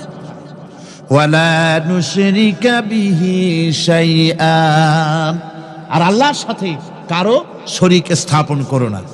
ওয়ালা ইয়াত্তাখিযা বা'দুনা বা'দান আরবাবাম মিন দুনিল্লাহ, আর আল্লাহ ছাড়া কাউকে রব বলে মেনে নেব না। আজকে তিনটা কথায় পৃথিবীর শান্তি ফিরে আসতে পারে। কয়টা কথা? মাত্র তিনটি কথায় এই উত্তপ্ত পৃথিবী, অশান্ত পৃথিবী, এই অশান্তিময় প্রজ্বলিত পৃথিবী, মানুষেরা যেখানে জ্বলছে আর জ্বলছে, সেই পৃথিবীতে শান্তি আসতে পারে মাত্র তিনটি কথায়। আল্লাহ না'বুদা ইল্লাল্লাহ, আল্লাহ ছাড়া কারো গোলামি করব না, আর আল্লাহর সাথে কাউকে শরীক স্থাপন করব না, আল্লাহ ছাড়া কারো প্রভুত্ব মানব না। তিনটা কথায় পৃথিবীতে আবার শান্তি ফিরে আসতে পারে। সুতরাং আমি তাওহীদের কথা আপনাদের বলতেছিলাম। কিসের কথা বলতেছি? তাওহীদ। তাওহীদ প্রতিষ্ঠিত হলে কেউ কারো উপরে প্রভুত্ব করতে পারবে না। এখন আল্লাহর তাওহীদের স্বরূপ ছোট্ট একটি সূরার মধ্যে ফুটে উঠেছে। আল্লাহর প্রভুত্ব কায়েম হলে অসুবিধা হয় না কেন? কারণ হলো দুনিয়ায় মানুষ যত আছে, সমস্ত মানুষের দুর্বলতা আছে। আছে তার দুর্বলতা। আমি এই দৃষ্টান্তটা আরো এক বছর মনে হয় এখানে দিছিলাম, আবারও বলব। সেটা হলো এই যে এই চট্টগ্রামে মেয়র পদে নির্বাচনের কি কয় সিটি কর্পোরেশনের নির্বাচন আসছে না? মেয়র পদে অনেকে দাঁড়াইছেন। দাঁড়াইয়া সব নির্বাচনী ওয়াদা করছেন। কেউ বলছে চট্টগ্রামকে সোনা দিয়ে মুড়িয়ে দেব, কেউ বলছে চিটাগং শহরকে আপনাদের লোট্টা ফিশার কেনা লাগবে না, বাড়ি বাড়ি পৌঁছায় দেবো, শুটকি মাছ খাওয়াই দেবো খুব ভালো করিয়া, রাস্তাঘাটের অভাব হবে না, আনন্দের চোটে, ফুর্তির চোটে, আরামের চোটে শুধু শীত হয়ে মরবেন। বুঝলেন? নানান রকমের ওয়াদা করছেন তারা। এই নির্বাচনী ওয়াদা করা হচ্ছে। আজ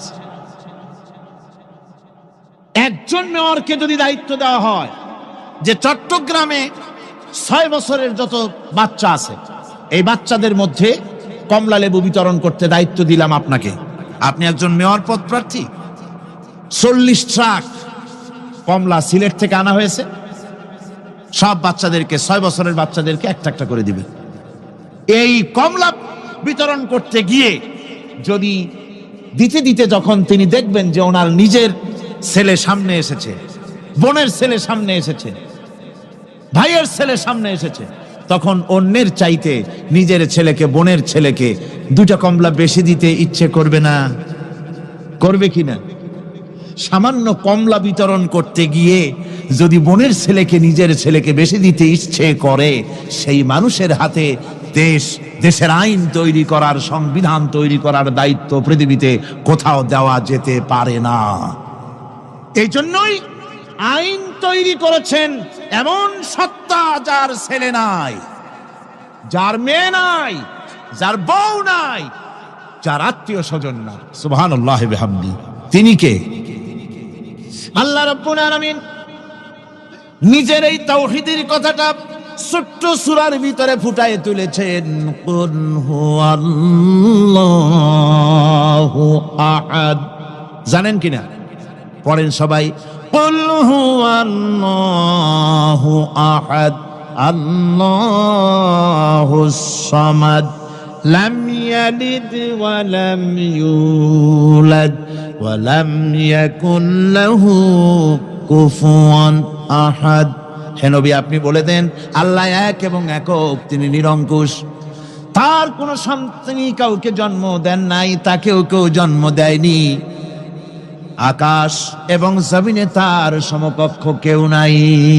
তিনি কারো মুখাপেক্ষী নন, তিনি কাউকে জন্ম দেন নাই, তাকেও কেউ জন্ম দেয়নি, আকাশ আর জমিনে তার সমকক্ষ কেউ নাই। সুতরাং ওই আল্লাহ সুবহানাহু ওয়া তাআলা, তাকেই মানতে হবে, তার কথাই শুনতে হবে, তার গোলামি করতে হবে। তাহলেই শান্তি আসবে, আল্লাহর মেহেরবানি আসবে জীবনের সকল ক্ষেত্রে। আল্লাহ মাত্র এক, তার ক্ষমতা গুণাবলীতে কোনো অংশীদার নাই। আল্লাহ কয়জন? আল্লাহ কয়জন? এক আল্লাহ, অদ্বিতীয়, তার কোনো শরীক নাই, তার কোনো অংশীদার নাই। কোরআনে কারীম আল্লাহ রাব্বুল আলামিন বলছেন, وجعلوا لله شركاء الجن وخلقهم وخرقوا له بنين وبنات بغير علم একই কথা জানা সত্ত্বেও আল্লাহর সাথে শরীক বানায়ো না, আল্লাহর সাথে কাউকে অংশীদার বানায়ো না। তার কোনো ছেলে নাই, মেয়ে নাই, অথচ তিনি সবাইকে সৃষ্টি করেছেন। সুবহানাহু ওয়া তাআলা আম্মা ইয়াসিফুন।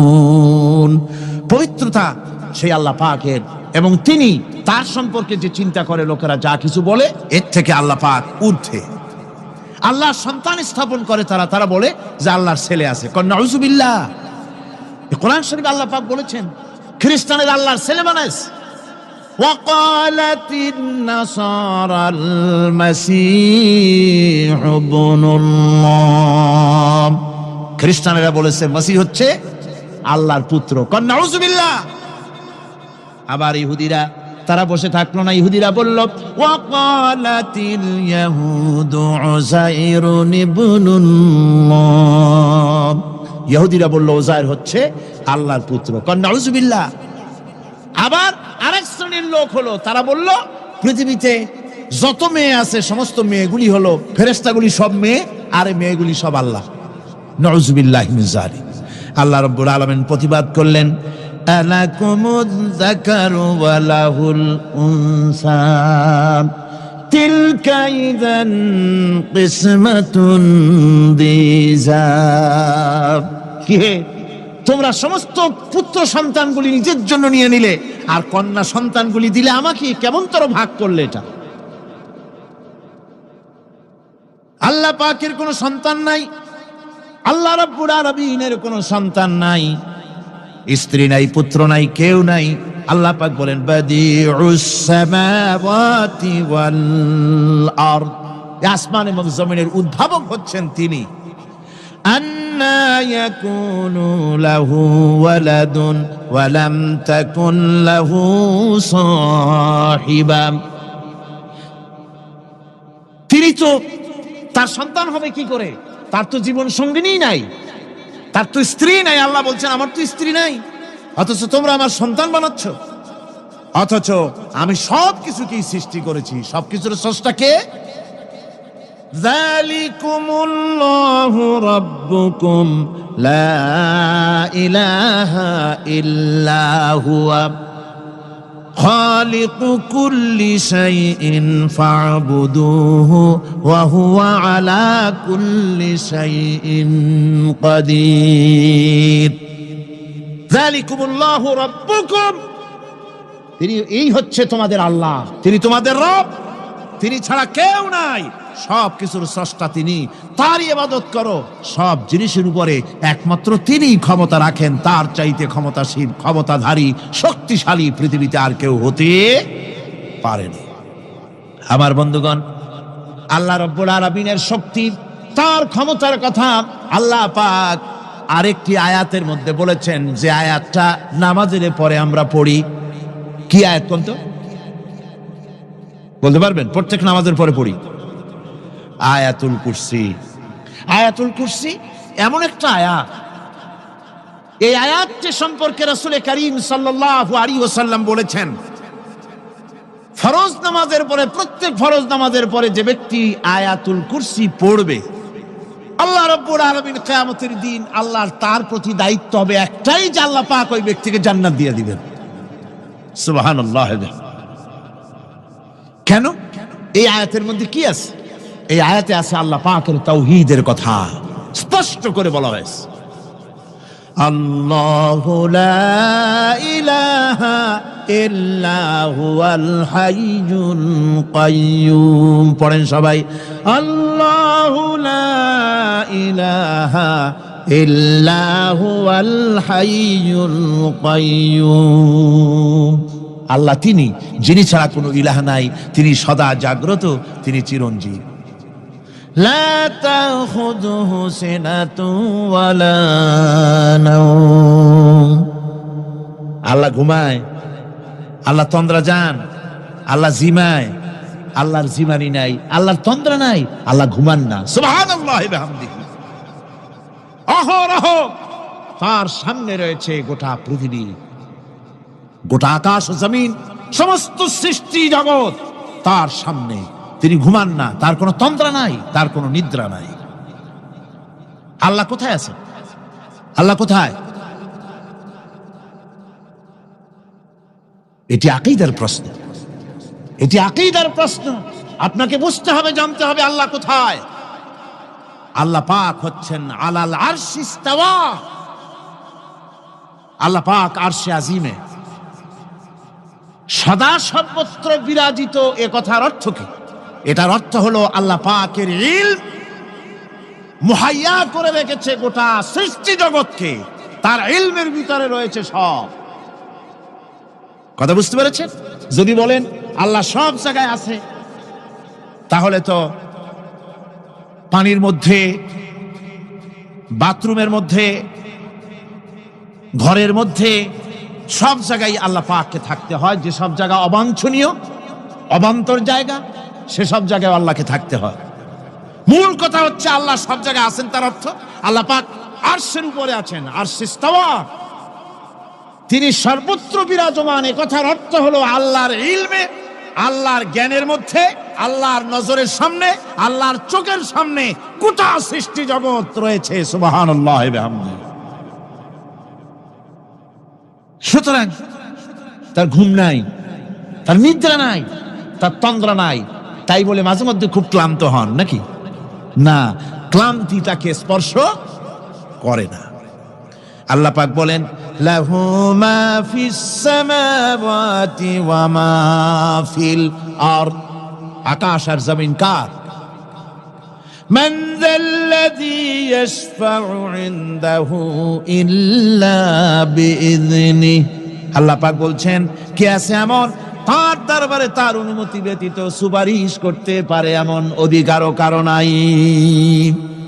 কিয়ামতের দিন অনেকে মনে করে তো যে অনেক হুজুরদের কাছে মুরিদ হয়ে গেছি, আমারে আর পায় কেডা। কিয়ামতের দিন হুজুররা একজনে ধরবে এক হাত, আর এক হুজুরে ধরবে আর এক হাত, আর দুই হুজুরে ধরবে দুই ঠ্যাং, এরকম চ্যাংদোলা করে ফিকে মারবে, জান্নাতের বারান্দায় গিয়ে মামু বাড়ির মতো সব রিকো লাগাবো। এত সহজ না, এত সহজ নয়। আল্লাহ পাকের পারমিশন ছাড়া কোন পয়গম্বর আল্লাহর সামনে কথা বলতে সাহস পাবেন না। সুবহানাল্লাহ ওয়া বিহামদিহি। আলেম পীর দরবেশ তো দূরের কথা। মান যাল্লাযী ইয়াশফাউ ইনদাহু ইল্লা বিইযনিহি। আল্লাহর পারমিশন ছাড়া কেউ কথা বলার সাহস পাবে না কিয়ামতের দিন আল্লাহর দরবারে। সুতরাং অন্যের উপরে নির্ভর করবেন না, যত বড় পীর হোক অন্যের উপরে নির্ভর করবেন না। নির্ভর করবেন আমলের উপরে। আমল কিসের উপরে? আমল। আমল তৈরি করতে হবে আর ভরসা করতে হবে রহমতের উপরে, আল্লাহর রহমত। কিসের উপরে? আল্লাহর রহমতের উপরে ভরসা করতে হবে। আমার ভাইয়েরা, আল্লাহ পাক বলেন ইয়ালামু মা বাইনা আইদিহিম ওয়া মা খালফাহুম। বান্দার অগ্রপশ্চাৎ সবই তিনি জানেন। বান্দার সামনে পেছনে ডানে বামে সব খবর তিনি রাখেন। ওয়ালা ইউহিতুনা বিশাইইম মিন ইলমিহি ইল্লা বিমা শাআ। আল্লাহর জ্ঞাত বিষয়সমূহের মধ্যে মানুষের কোনো অধিকার নাই আল্লাহর জানা বিষয়গুলি আয়ত্ত করে, এমন অধিকার কোনো মানুষের নাই। তবে আল্লাহ ইচ্ছে করে যদি কিছু তার নিজের জ্ঞান থেকে জানান, সেটা স্বতন্ত্র কথা। ওয়াসিআ কুরসিয়্যুহুস সামাওয়াতি ওয়াল আরদ। তার সাম্রাজ্য সমগ্র আকাশ এবং জমিন জুড়ে তারই সাম্রাজ্য। সাম্রাজ্য কার? রাজত্ব কার? বাদশাহী কার? ওয়ালা ইয়াউদুহু হিফযুহুমা ওয়া হুয়াল আলিয়্যুল আযীম। এই সবের রক্ষণাবেক্ষণ এমন কোন কঠিন নয় যা তাকে ক্লান্ত করে দিতে পারে। সুবহানাল্লাহ ওয়া বিহামদিহি। আকাশ এবং জমিন, সমস্ত সৃষ্টি জগৎ, এগুলি এমন কোন ব্যাপার না আল্লাহর কাছে যেগুলি সব কন্ট্রোল করতে গিয়ে তিনি ক্লান্ত হন, শ্রান্ত হন, বিশ্রাম নিতে হয় না। এগুলি কোনো ক্লান্তি শ্রান্তি আল্লাহ পাককে স্পর্শ করেন না। তিনি হচ্ছেন মহান, তিনি এক মহান সত্তা, মহান স্রষ্টা। আল্লাহর জ্ঞান এবং ক্ষমতা সর্বাধিক, সবচাইতে বেশি জ্ঞান এবং ক্ষমতা আল্লাহ সুবহানাহু ওয়া তাআলা, তার চাইতে বড় ক্ষমতা, তার চাইতে বেশি জ্ঞান আর কারো হতে পারে না। কোরআনে কারিমে আল্লাহর জ্ঞান এবং ক্ষমতা আর গুণাবলী সম্পর্কে আল্লাহ পাক বলছেন, এগুলি আমাদের জানা দরকার। আল্লাহকে শুধু আল্লাহ হিসাবে মানলে হবে না, তার গুণ জানতে হবে, তার ক্ষমতা জানতে হবে। আল্লাহর গুণ, আল্লাহকে বিশ্বাস করতে হবে তার গুণ সহকারে। আল্লাহর বিশ্বাস করবেন কি সহ? গুণ সহ। সাপকে ভয় করতে হবে তার বিষের জন্য, তার বিষ আছে, বিষ সহকারে ওকে ভয় করতে হবে। সাপকে বিষ সহকারে ভয় করতে হবে। বাঘকে আপনাকে আক্রমণ করতে পারে সেই ভয় করে আপনাকে বিশ্বাস করতে হবে। আগুন জ্বালাই দিতে পারে সেই ভয় করে, সেই বিশ্বাস করে ভয় করতে হবে। আল্লাহ রাব্বুল আলামিনকে বিশ্বাস করতে হবে তার গুণাবলী সহকারে। এমনি আল্লাহ আছেন এই কথাটুকুন বলাই যথেষ্ট নয়। কোরআনে কারীম বলছে, হুয়াল্লাহুল্লাযী লা ইলাহা ইল্লা হুয়া আলিমুল গায়বি ওয়াশ শাহাদাতি হুয়ার রাহমানুর রহিম। তিনি আল্লাহ, যিনি ছাড়া কোনো ইলাহ নাই, তিনি পরম দাতা, তিনি দয়ালু। আল্লাহর এভাবে বিশ্বাস করতে হবে। হুয়াল্লাহুল্লাযী লা ইলাহা ইল্লা হুয়াল মালিকুল কুদ্দুসুস সালামুল মুমিনুল মুহাইমিনুল আজিজুল জব্বারুল মুতাকাব্বির। তিনি বাদশা, তিনি আল্লাহ, যিনি ছাড়া কোনো ইলাহ নাই। তিনি বাদশা, তিনি মহান, তিনি পবিত্র, তিনি শান্তির ধারক, তিনি নিরাপত্তার আধার, রক্ষণাবেক্ষণকারী একমাত্র তিনি। তিনি পরাক্রমশালী, সর্বজয়ী, তার উপরে কারো কোনো ক্ষমতা নাই। সুবহানাল্লাহি আম্মা ইউশরিকুন। আল্লাহ পাক পুত পবিত্র তারা যে সমস্ত জিনিস দিয়ে আল্লাহর সাথে শরীক স্থাপন করে। হুয়াল্লাহুল খালিকুল বারিউল মুসাউবিরু লাহুল আসমাউল হুসনা। তিনি আল্লাহ, যিনি সৃষ্টিকারী, যিনি পরিকল্পনাকারী, আকার আকৃতি রচনাকারী। তার অনেক সুন্দর সুন্দর নাম রয়েছে আল্লাহ পাকের। সুতরাং আপনারা মুনাজাত করার সময়, দোয়া করার সময়, আল্লাহ বাগদাদের ওসিলায় আমারে মাফ করো, খাজা বাবার ওসিলায় মাফ করো, আজমিরের ওসিলায় মাফ করো না, হারাম। মুসলমান বলবে, আল্লাহ তোমার রহমান নামের ওসিলায় আমারে মাফ করো। সুবহানাল্লাহ পড়ে, জোরে কোন সুবহানাল্লাহ। আল্লাহ তোমার রহিম নামের ইজ্জতে আমাকে মাফ করো, তোমার তোমার জালালের ইজ্জতে আমাকে মাফ করো। তুমি গফুর, তুমি গফার, তুমি আল্লাহ, তোমার চাইতে বড় কেউ নাই। আল্লাহ তোমার ইজ্জত, তোমার শানের কসম, তোমার শানের ওসিলায় তুমি আমাকে মাফ করে দাও।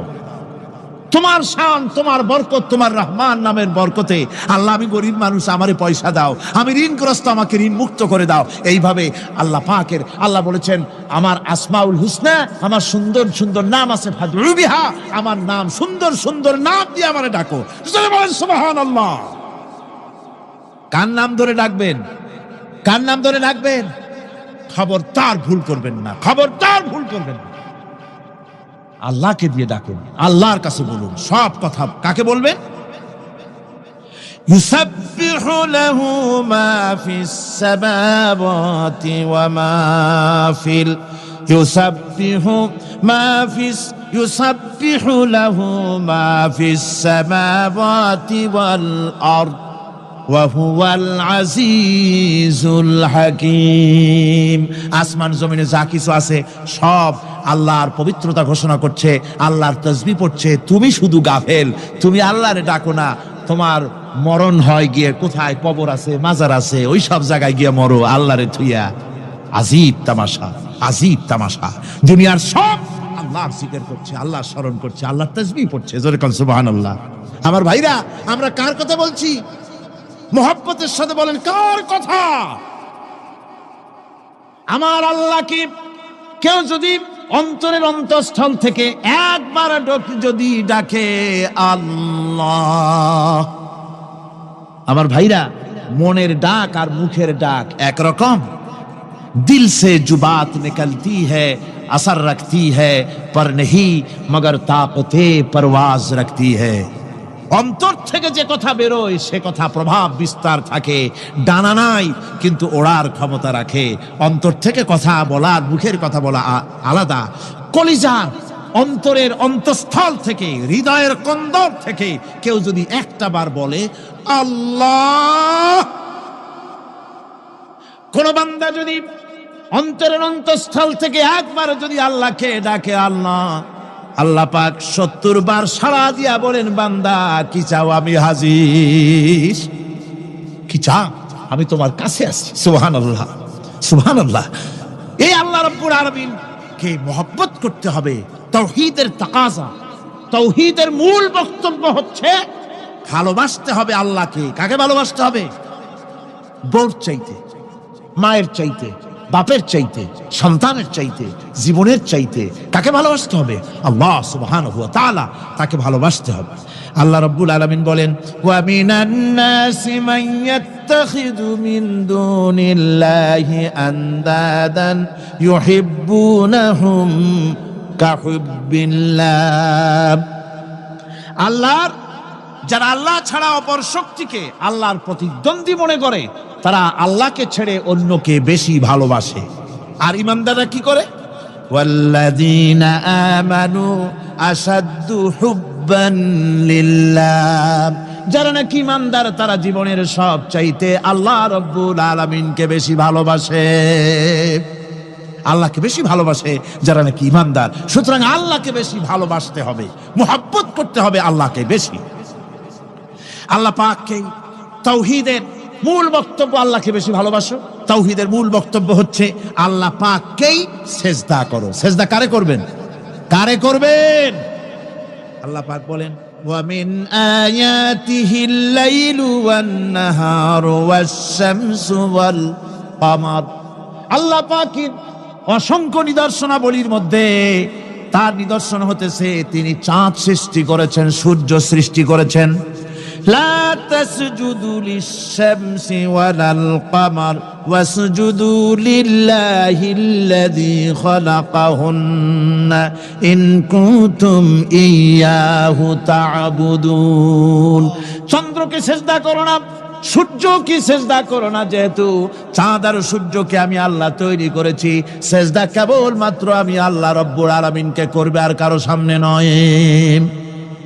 সিজদা কেবল মাত্র কার?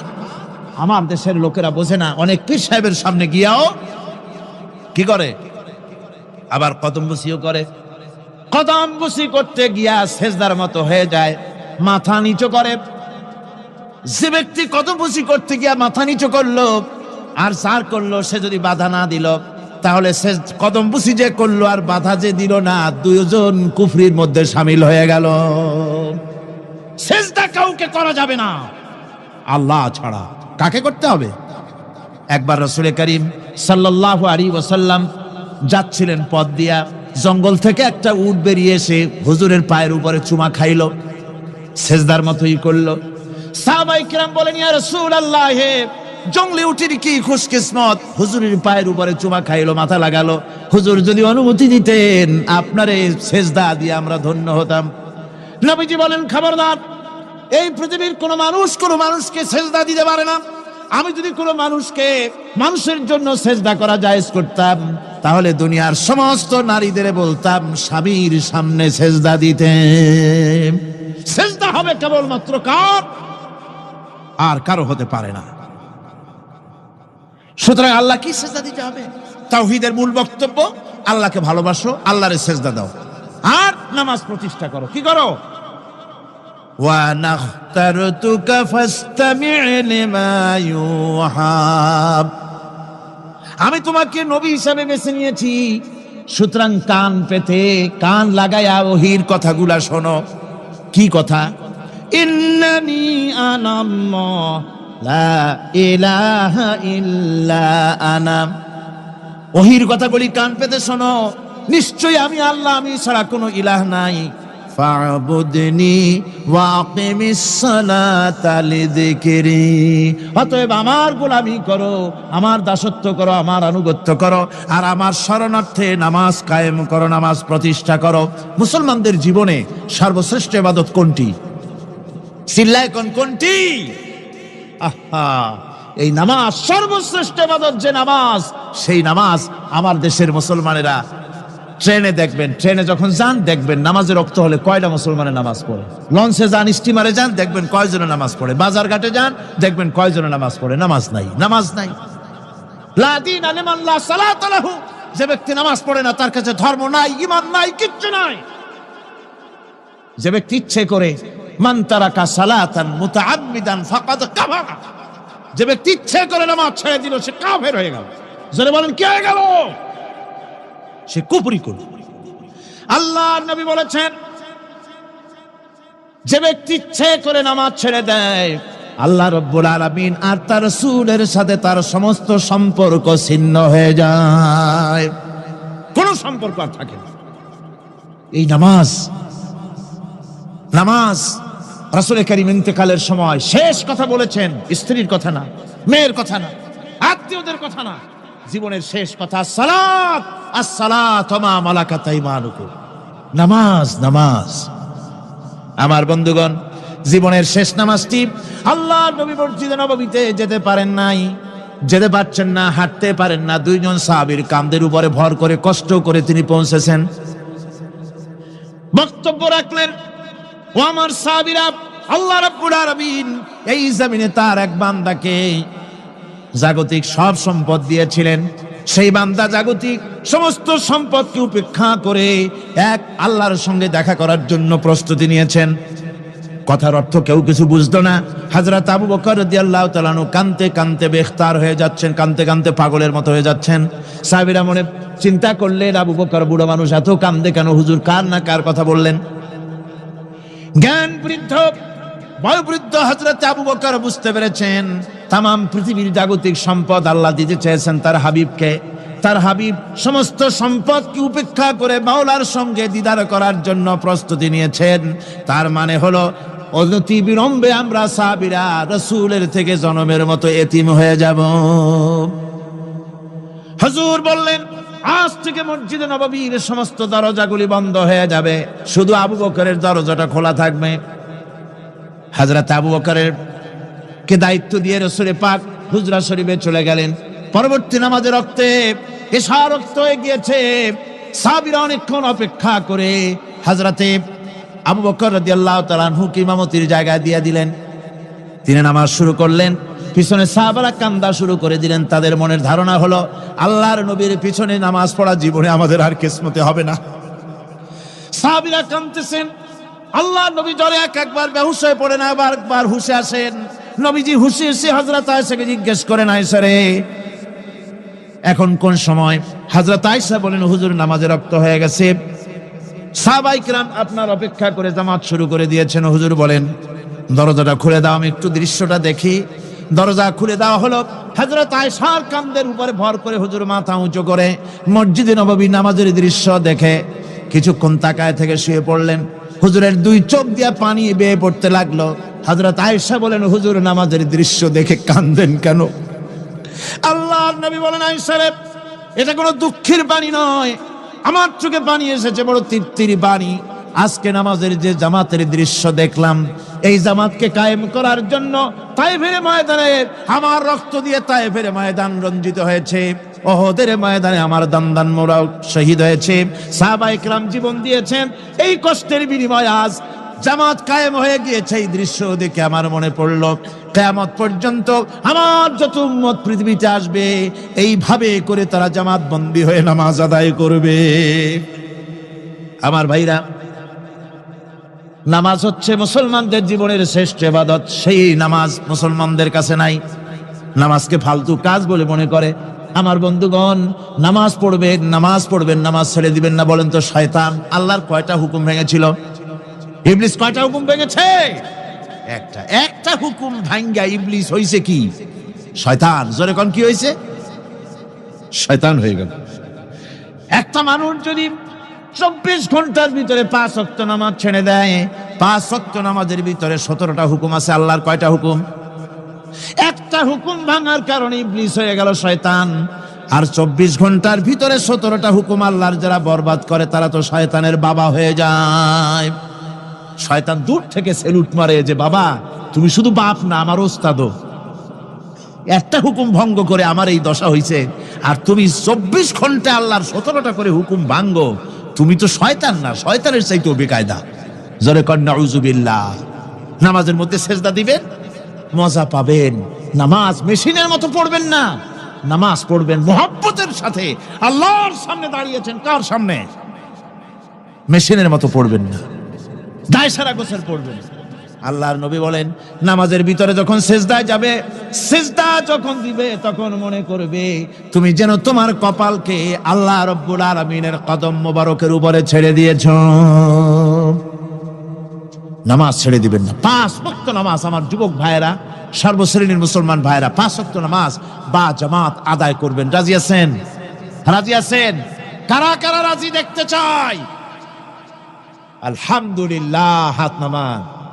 জোরে কোন আলহামদুলিল্লাহ, হাত নামান। এতদিন যে নামাজ পড়েন নাই, আল্লাহ যেন মাফ করে দেন। জোরে কোন আমিন। উমরি কাজা শুরু করে দিবেন। 5 ওয়াক্ত নামাজ সঠিকভাবে আদায় করবেন। তাওহীদের তাকাজা হচ্ছে নামাজকেও প্রতিষ্ঠা করতে হবে।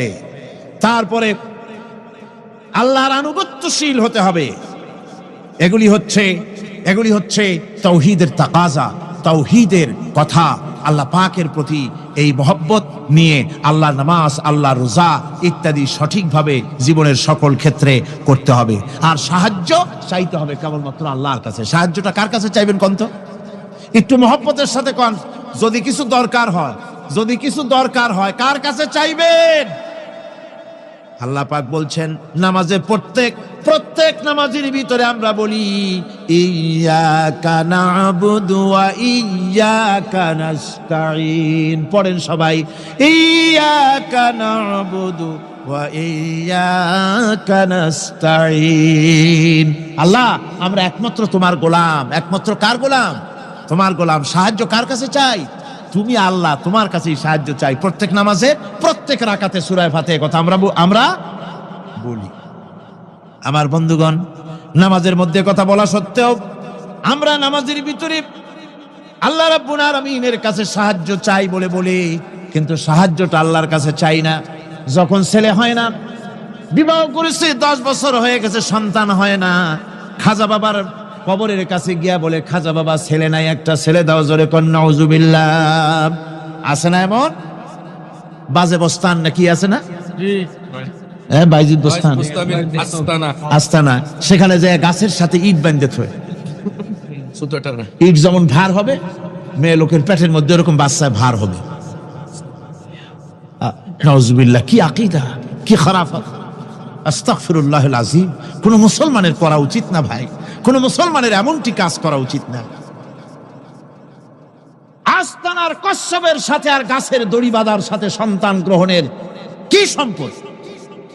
কোরআনে কারীম আল্লাহ রাব্বুল আলামিন বলেন, আমি যাকে খুশি পুত্র দান করি, যাকে খুশি মেয়ে দান করি, যাকে খুশি ছেলেও দেই, মেয়েও দেই, যাকে খুশি আমি কিছুই দেই না। ছেলে দেওয়ার মালিক কে? আকীদাটা সংশোধন করে জানাজ। খবরদার কোন মাজারে গিয়া কিছু চাইবেন না। কার কাছে চাইবেন?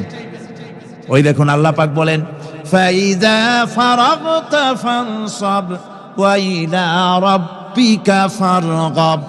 আল্লাহ পাক বলেন, বান্দারে যখন তুমি খালি হাত হয়ে যাবে, হাতে যখন কিছু থাকবে না, অসহায় হয়ে যাবে, তখন তুমি দাঁড়ায় যাও, হাত দুটি আমার দরবারে ফায়লায়া দাও। খালক কি রন্দায়ে হুয়ে, दुनिया की ठुकराए हुए आए हैं अब तेरे दर पर हाथ फैलाए हुए। আল্লাহর দরবারে হাত তোলো, আল্লাহর কাছে হাত পাতো। হাত পাতবেন কার কাছে? আল্লাহ পাকের কাছে। আল্লাহ শিখাই দিলেন, খালি হাত যখন হয়ে যাবে আমার কাছে চাও, আমার কাছে দাঁড়াও, কারো কাছে চাইও না, আমারে বলো। বুখারী শরীফের ভিতরে এসেছে, স্যান্ডেলের ফিতা কাছা যদি ছিঁড়ে যায়, মানুষের কাছে চেও না, আমি আল্লাহর কাছে চাও। আমার কাছে চাও, আমি দিব। আল্লাহর ভান্ডারে অভাব আছে? জোরে কোন অভাব আছে? অভাব নাই। বিপদে পড়ে গেছেন, মুসিবতে পড়ে গেছেন, মাজারে গিয়া, খবরদার কোন মাজারে গিয়া কিছু চাইবেন না। মাজারে গিয়া নিজের প্রয়োজনের কথা বলবেন না। পরিষ্কার হারাম, হারাম কোনো সন্দেহ নাই। মাজারে গিয়া কিছু চাইবেন না, চাইবেন আল্লাহর কাছে। আপনি দেখুন, ইউনূস আলাইহিস সালাম বিপদে পড়লেন, আপনি কি ইউনূস আলাইহিস সালামের চাইতে বেশি বিপদে পড়ছেন নাকি কোন? ইউনূস আলাইহিস সালামের চাইতে অত বড় বিপদে দুনিয়ার কোন মানুষ পড়ছে কোনদিন? আমার ভাইয়েরা, মাছে গিলে ফেলেছে, মাছ পানির অথল তলদেশে চলে গেছে, মাছের পেটের ভিতরে জানলা নাই, দরজা নাই। হযরত ইউনূস আলাইহিস সালাম লক্ষ্য করলেন, এখন তো আর বাঁচতে পারবো না, মরা ছাড়া পথ নাই। ইউনূস আলাইহিস সালাম চিৎকার মারলেন, লা ইলাহা ইল্লা আনতা সুবহানাকা ইন্নী কুনতু মিনাজ জালিমিন। পড়েন সবাই, লা ইলাহা ইল্লা আনতা সুবহানাকা ইন্নী কুনতু মিনাজ জালিমিন।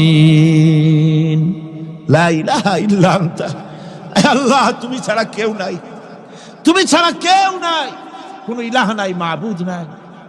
আমি তোমার পবিত্রতা ঘোষণা করছি, তুমি দয়া করে আমাকে বাঁচাও, আমি আমার নিজের উপর জুলম করেছি। আমার বন্ধুগণ, এত বড় মারাত্মক বিপদের ভিতরে ইউনূস আলাইহিস সালাম যখন চিৎকার মারলেন, পানির ভিতরে বসে, মাছের পেটের ভিতরে বসে, আল্লাহ রাব্বুল আলামিন চুপ করে থাকলেন না, সঙ্গে সঙ্গে রাব্বুল আলামিন জবাব দিয়া দিলেন, فاستجبنا له ونجيناه من الغم وكذلك ننجي المؤمنين। আমি বললাম, ইউনূস তুমি বিপদে পড়েছ, তুমি যখন চিৎকার মারলে, তোমার চিৎকারের আওয়াজ দুনিয়ার কেউ শোনে নাই, কোন রাজা বাদশাহ, তোমার আত্মীয় বন্ধু বান্ধব কেউ শোনে নাই। নদীর অতল তলদেশে মাছের পেটের ভিতরে বসে যে চিৎকার তুমি মারলে, পৃথিবীর কেউ শোনে নাই, আমি তোমার আরশের মালিক আল্লাহ রব্বুল আলামিন শুনেছি। শুধু শুনি নাই, জবাব দিয়া দিলাম, মাছের পেটের ভিতরে বেদনার সৃষ্টি করে দিলাম। মাছ ভেটে উঠল নদীর উপরে, ব্যথার চোটে মাছ দেখলো, বমি করা ছাড়া পথ নাই, মাছ তরিয়ার কিনারে গিয়া বমি করে ফালাই দিল ইউনূস আলাইহিস সালামকে। আল্লাহ বলেন, ইউনূস রে বাঁচায় দিলাম। ও পৃথিবীর মুমিনেরা, শুধু ইউনূসকে নয়, পৃথিবীর মুমিন বান্দারা যখন বিপদে পড়বে আর আমার কাছে যদি তারা প্রার্থনা করে, আমার কাছে সাহায্য চাই, ওয়া কাযালিকা নুজিল মুমিনিন, এইভাবে করে আমি মুমিনদেরকেও বিপদ থেকে বাঁচাইয়া দিব। জোরে কান সুবহানাল্লাহ। ওয়াদা কার? ওয়াদা কার?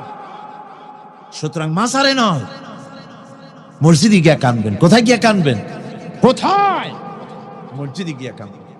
আমার বন্ধুগণ, আল্লাহ রাব্বুল আলামিন বলেন, ইয়ানসুরকুমুল্লাহু ফালা গালিবা লাকুম, আল্লাহ যদি তোমাকে সাহায্য করেন, তবে কোন শক্তি তোমাকে তার উপরে জয়ী হতে পারবে না, কেউ তোমাকে তার থেকে ফিরাতে পারবে না।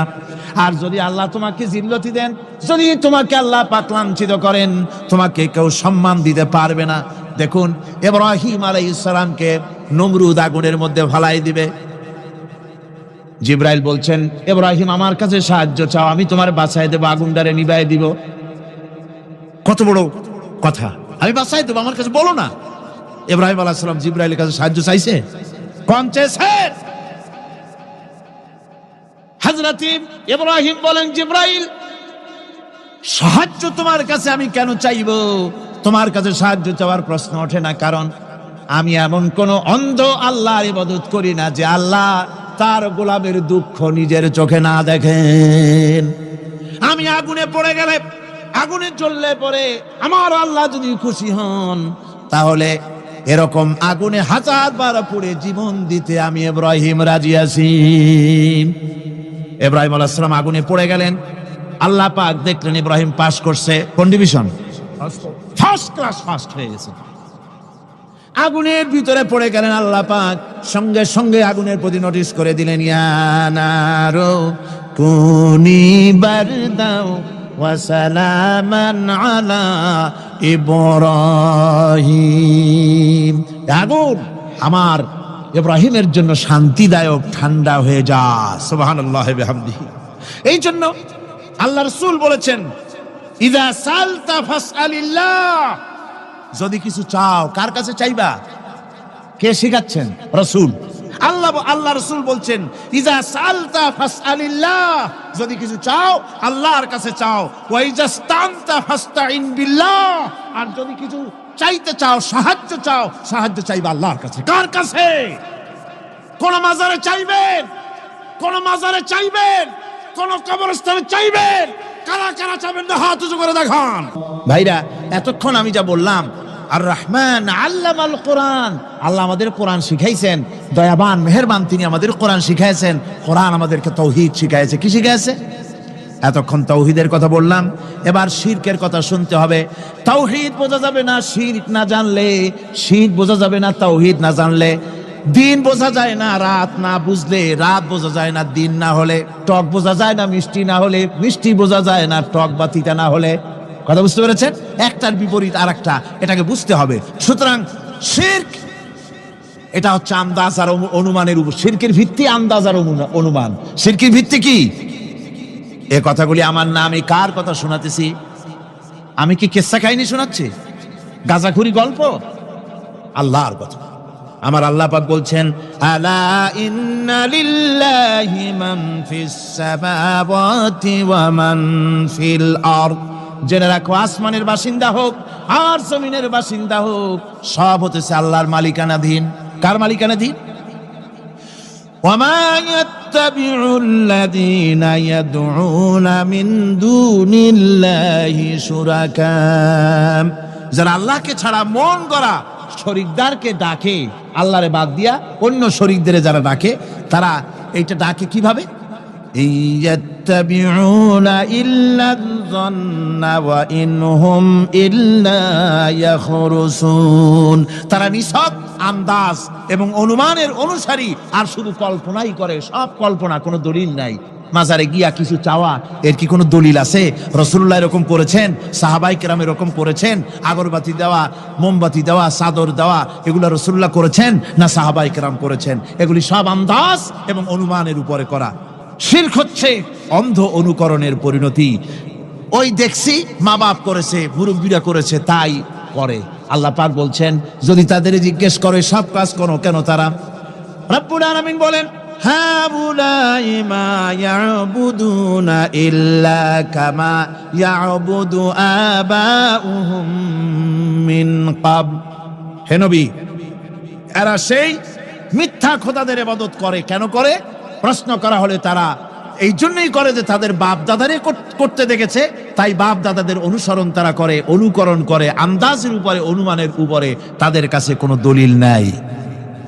এই শিরক থেকে ফিরে থাকার জন্য সূরা লোকমানের মধ্যে দেখুন, হযরতে লোকমান তিনি তার সন্তানকে ডেকে বলছেন, ইয়া বুনাইয়া ইয ক্বালা লুকমানু লিবনিহি ওয়া হুয়া ইয়াইযুহু ইয়া বুনাইয়া লা তুশরিক বিল্লাহ ইন্নাশ শিরকা লাযুলমুন আযীম।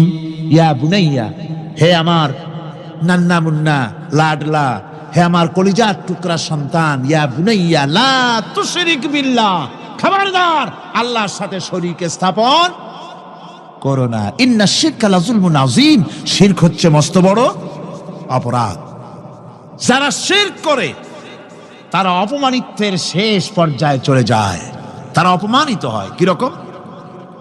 ومن يشرك بالله فكأنما خر من السماء فتخطفه الطير أو تهوي به الريح في مكان سحيق।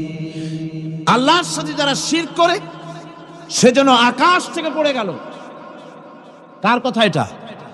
যে ব্যক্তি শিরক করলো সেজন্য আকাশ থেকে পড়ে গেল, আর পাখি যেন তাকে মহাশূন্য থেকে ছো মেরে নিয়ে গেল, বাতাস যেন তাকে এক বিরাট প্রান্তর নিয়ে বিন্দু বিন্দু করে ছিন্ন ভিন্ন করে দিল। তার মানে হলো আকাশ থেকে পড়ে যাওয়ার অর্থ হলো তাওহীদের অবস্থান থেকে সরে যাওয়া। পাখিতে ছো মারার অর্থ হলো যখন সে শিরক করে তখন শয়তানের সে ফুটবল হয়ে যায়। শয়তানের কি হয়? শয়তানের ফুটবল হয়ে যায়। বাতাস উড়িয়ে নেওয়ার অর্থ হলো লালসা এবং নফসের প্রবৃত্তির ভিতরে লোকটি নিমজ্জিত হয়ে যায়। সুতরাং অপমান এবং লাঞ্ছনা পাওনা থাকে যারা শিরক করে তাদের জন্য। আল্লাহ শিরকের ব্যাপারে একটা দৃষ্টান্ত দিচ্ছেন। আল্লাহ পাক কোরআন শরীফে অনেক দৃষ্টান্ত দিয়েছেন। দৃষ্টান্ত দিলে লোকেরা বোঝে ভালো, ঠিক কিনা কোন?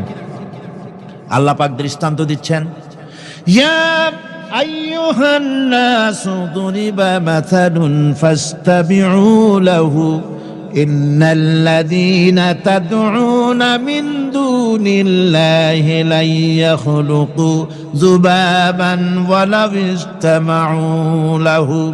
আল্লাহ পাক বলেন, হে মানব সকল, আমি আল্লাহ একটা দৃষ্টান্ত দিতেছি, তোমরা শোনো। সুবহানাল্লাহ। আল্লাহ পাক বলছেন, আমি একটা দৃষ্টান্ত দেই, তোমরা শোনো। ফাসতামিউ লাহু, কান পাতা ভালো করে শোনো আমার দৃষ্টান্তটা। আমি আল্লাহর বাদ দিয়ে যারা অন্যদেরকে ডাকে প্রয়োজন পুরাবার জন্য, সন্তান পাওয়ার জন্য, স্বাস্থ্য ভালো হওয়ার জন্য, ঋণ মুক্ত হওয়ার জন্য, ইবাদত করার নিয়ত নিয়ে আমারে বাদ দিয়ে তারা যারা ডাকে, যাদেরকে ডাকা হলো, ওরা তো মাছির মতো একটা প্রাণীও বানাইতে পারে না। ছোট্ট একটা মাছিও বানাইতে পারে? জোরে বলেন, পারে? মাছির মতো প্রাণী বানানো তো দূরের কথা, وَيَسْلُبُهُمُ الذُّبَابُ شَيْئًا لَا يَسْتَنقِذُوهُ مِنْهُ ضَعُفَ الطَّالِبُ وَالْمَطْلُوبُ। ওই মাছি যদি তার কাছ থেকে কোনো জিনিস হরণ করে নিয়ে যায়, মাছির কাছ থেকে ওটা ফিরায় রাখারও ক্ষমতা তার নাই। মূর্তি বানানো হয়, 10খানা হাত, 20খানা হাত, 40টা মাথা, সামনে ডাব আছে, চিড়া আছে, কলা আছে, মুড়ি আছে, কত খাবার। মাছিতে সব যদি নিয়ে যায়, কুত্তায় দাঁড়ায় যদি গায়ে পেশাবও করে দেয়, এতগুলো হাত একটা হাত দিয়েও সরাইয়া দিতে পারে না। আল্লাহ পাক বলেন, দাউফাত তালিবু ওয়াল মাতলুব। যাদের কাছে ওরা চায়, ওই আশ্রয় প্রার্থী আর আশ্রয়দাতা দুটোই দুর্বল। হাদিস শরীফে এসেছে, একবার এক মুশরিক রাসূল করিম সাল্লাল্লাহু আলাইহি ওয়াসাল্লামের কাছে এসেছেন একটা ভাঙ্গা, ঠ্যাং ভাঙ্গা, কল্লা ভাঙ্গা একটা মূর্তি নিয়ে। হুজুর বলছেন যে তোমার এই মূর্তিটার কল্লা ঠ্যাং ভাঙ্গা কেন? সে ব্যক্তি কইল যে হুজুর, এটা হলো আমার খোদা। বিপদ আপদ থেকে বাঁচার জন্য সবসময় বগলে রাখি, না জানি কোন সময় কোন বিপদে পড়ে যাই। পথে চলতে গিয়ে পেশাব আসলো, ভাবলাম খোদারে নিয়ে এই কাম করুম, তারা রাস্তার উপরে দাঁড় করায় রাখা, এরপরে আমার কাজ সারলাম। এসে দেখি খোদাটার মাথা থেকে শুরু করে পা পর্যন্ত খালি ভিজা। ভাবলাম খোদার শরীর ভিজা, নিশ্চয়ই কোনো বরকতের পানি হবে। কোলে তুলে নিয়ে চাটা আরম্ভ করলাম। চাটতে গিয়ে টের পাইলাম যে গন্ধ লাগে টক টক। আশ্চর্য কথা, বরকতের পানি এরকমের ঝাঁঝালো গন্ধ, নাক ছিঁড়ে যাওয়ার মতো।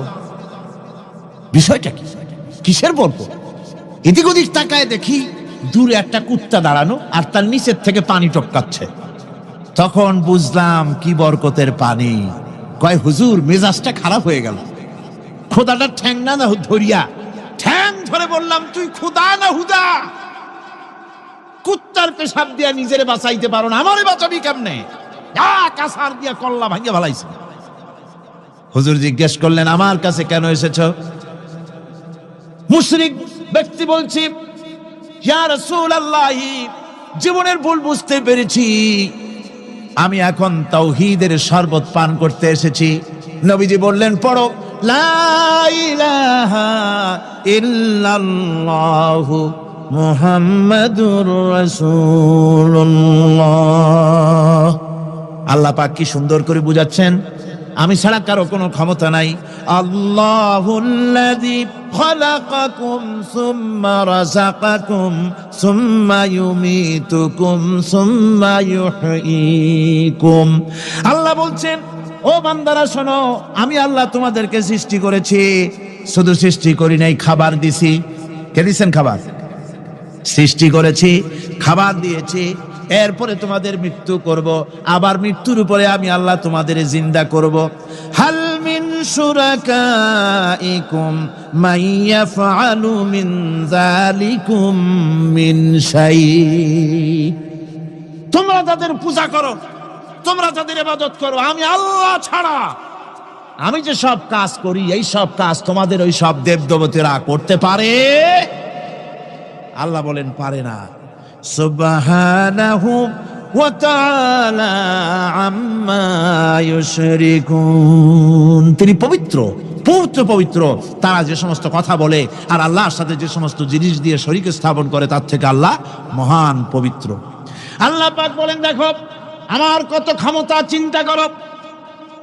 কুল আরাইতুম ইন আখাযাল্লাহু সামআকুম ওয়া আবসারাকুম ওয়া খাতামা আলা কুলুবিকুম মান ইলাহুন গায়রুল্লাহি ইয়াতিকুম বিহ। আল্লাহ পাক বলেন ও নবী আপনি বলেন, বলে দিন আল্লাহ যদি, তোমরা কি কখনো এই কথা চিন্তা করে দেখেছো আল্লাহ যদি ইচ্ছে করেন তাহলে তোমাদের কানের শ্রবণ শক্তি আল্লাহ পাক বন্ধ করে দিতে পারেন, ইচ্ছে করলে তোমাদের চোখ দুটির দৃষ্টি শক্তি আল্লাহ পাক কেড়ে নিতে পারেন, ইচ্ছে করলে তোমার বিবেক বুদ্ধি সব লোপ পায়া পাগলে পরিণত করে দিতে পারেন। পারেন কিনা জোরে কোন? আল্লাহ পাক বলেন কখনই কি সব কথা চিন্তা করেছ? ইচ্ছে করলে আমি তোমার শ্রবণ শক্তি বন্ধ করে দিতে পারি, চোখের দৃষ্টি শক্তি, চোখের নূর কেড়ে নিতে পারি, বিবেক বুদ্ধি লোপ পাওয়া দিতে পারি। এরপরে এগুলি যদি আমি করে মান ইলাহুন গায়রুল্লাহি ইয়াতিকুম বিহ, তাহলে আমি আল্লাহ ছাড়া মন কি আছে? আবার তোমার দৃষ্টি শক্তি ফিরায় দিতে পারে, আবার তোমার শ্রবণ শক্তি ফিরায় থাকে ফিরায় দিতে পারে, আবার তোমার বিবেক শক্তি ফিরায় দিতে পারে। আছে কি কেউ? আছে?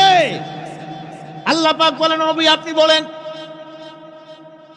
আমার নিয়ামত খায় লাভালাভি করো, আমার নিয়ামত খাও, পানি খাও, মাছ খাও, গোশ খাও, যে পানি না হলে তোমাদের জীবন বাঁচে না।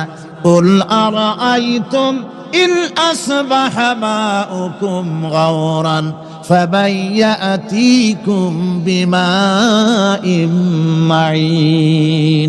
নবী বলে দিন সমুদ্রের পানি, দরিয়ার পানি, কুয়ার পানি, পাতালের পানি, সমস্ত পানি যদি আমি আল্লাহ শুকায় দেই তাহলে এমন কোন খোদা তোমার আছে নতুন করে পানির আমদানি করে দিতে পারে? কি সুন্দর করে আল্লাহ বুঝাচ্ছেন। সুবহানাল্লাহ, সুবহানাল্লাহ। আল্লাহ পাক আবার বলেন শোনো বান্দারা, ও নবী আপনি মানুষকে ভালো করে বুঝান। কুল আরাইতুম ইন জাআলাল্লাহু আলাইকুমুল লাইলা সারমাদান ইলা ইয়াউমিল কিয়ামাহ।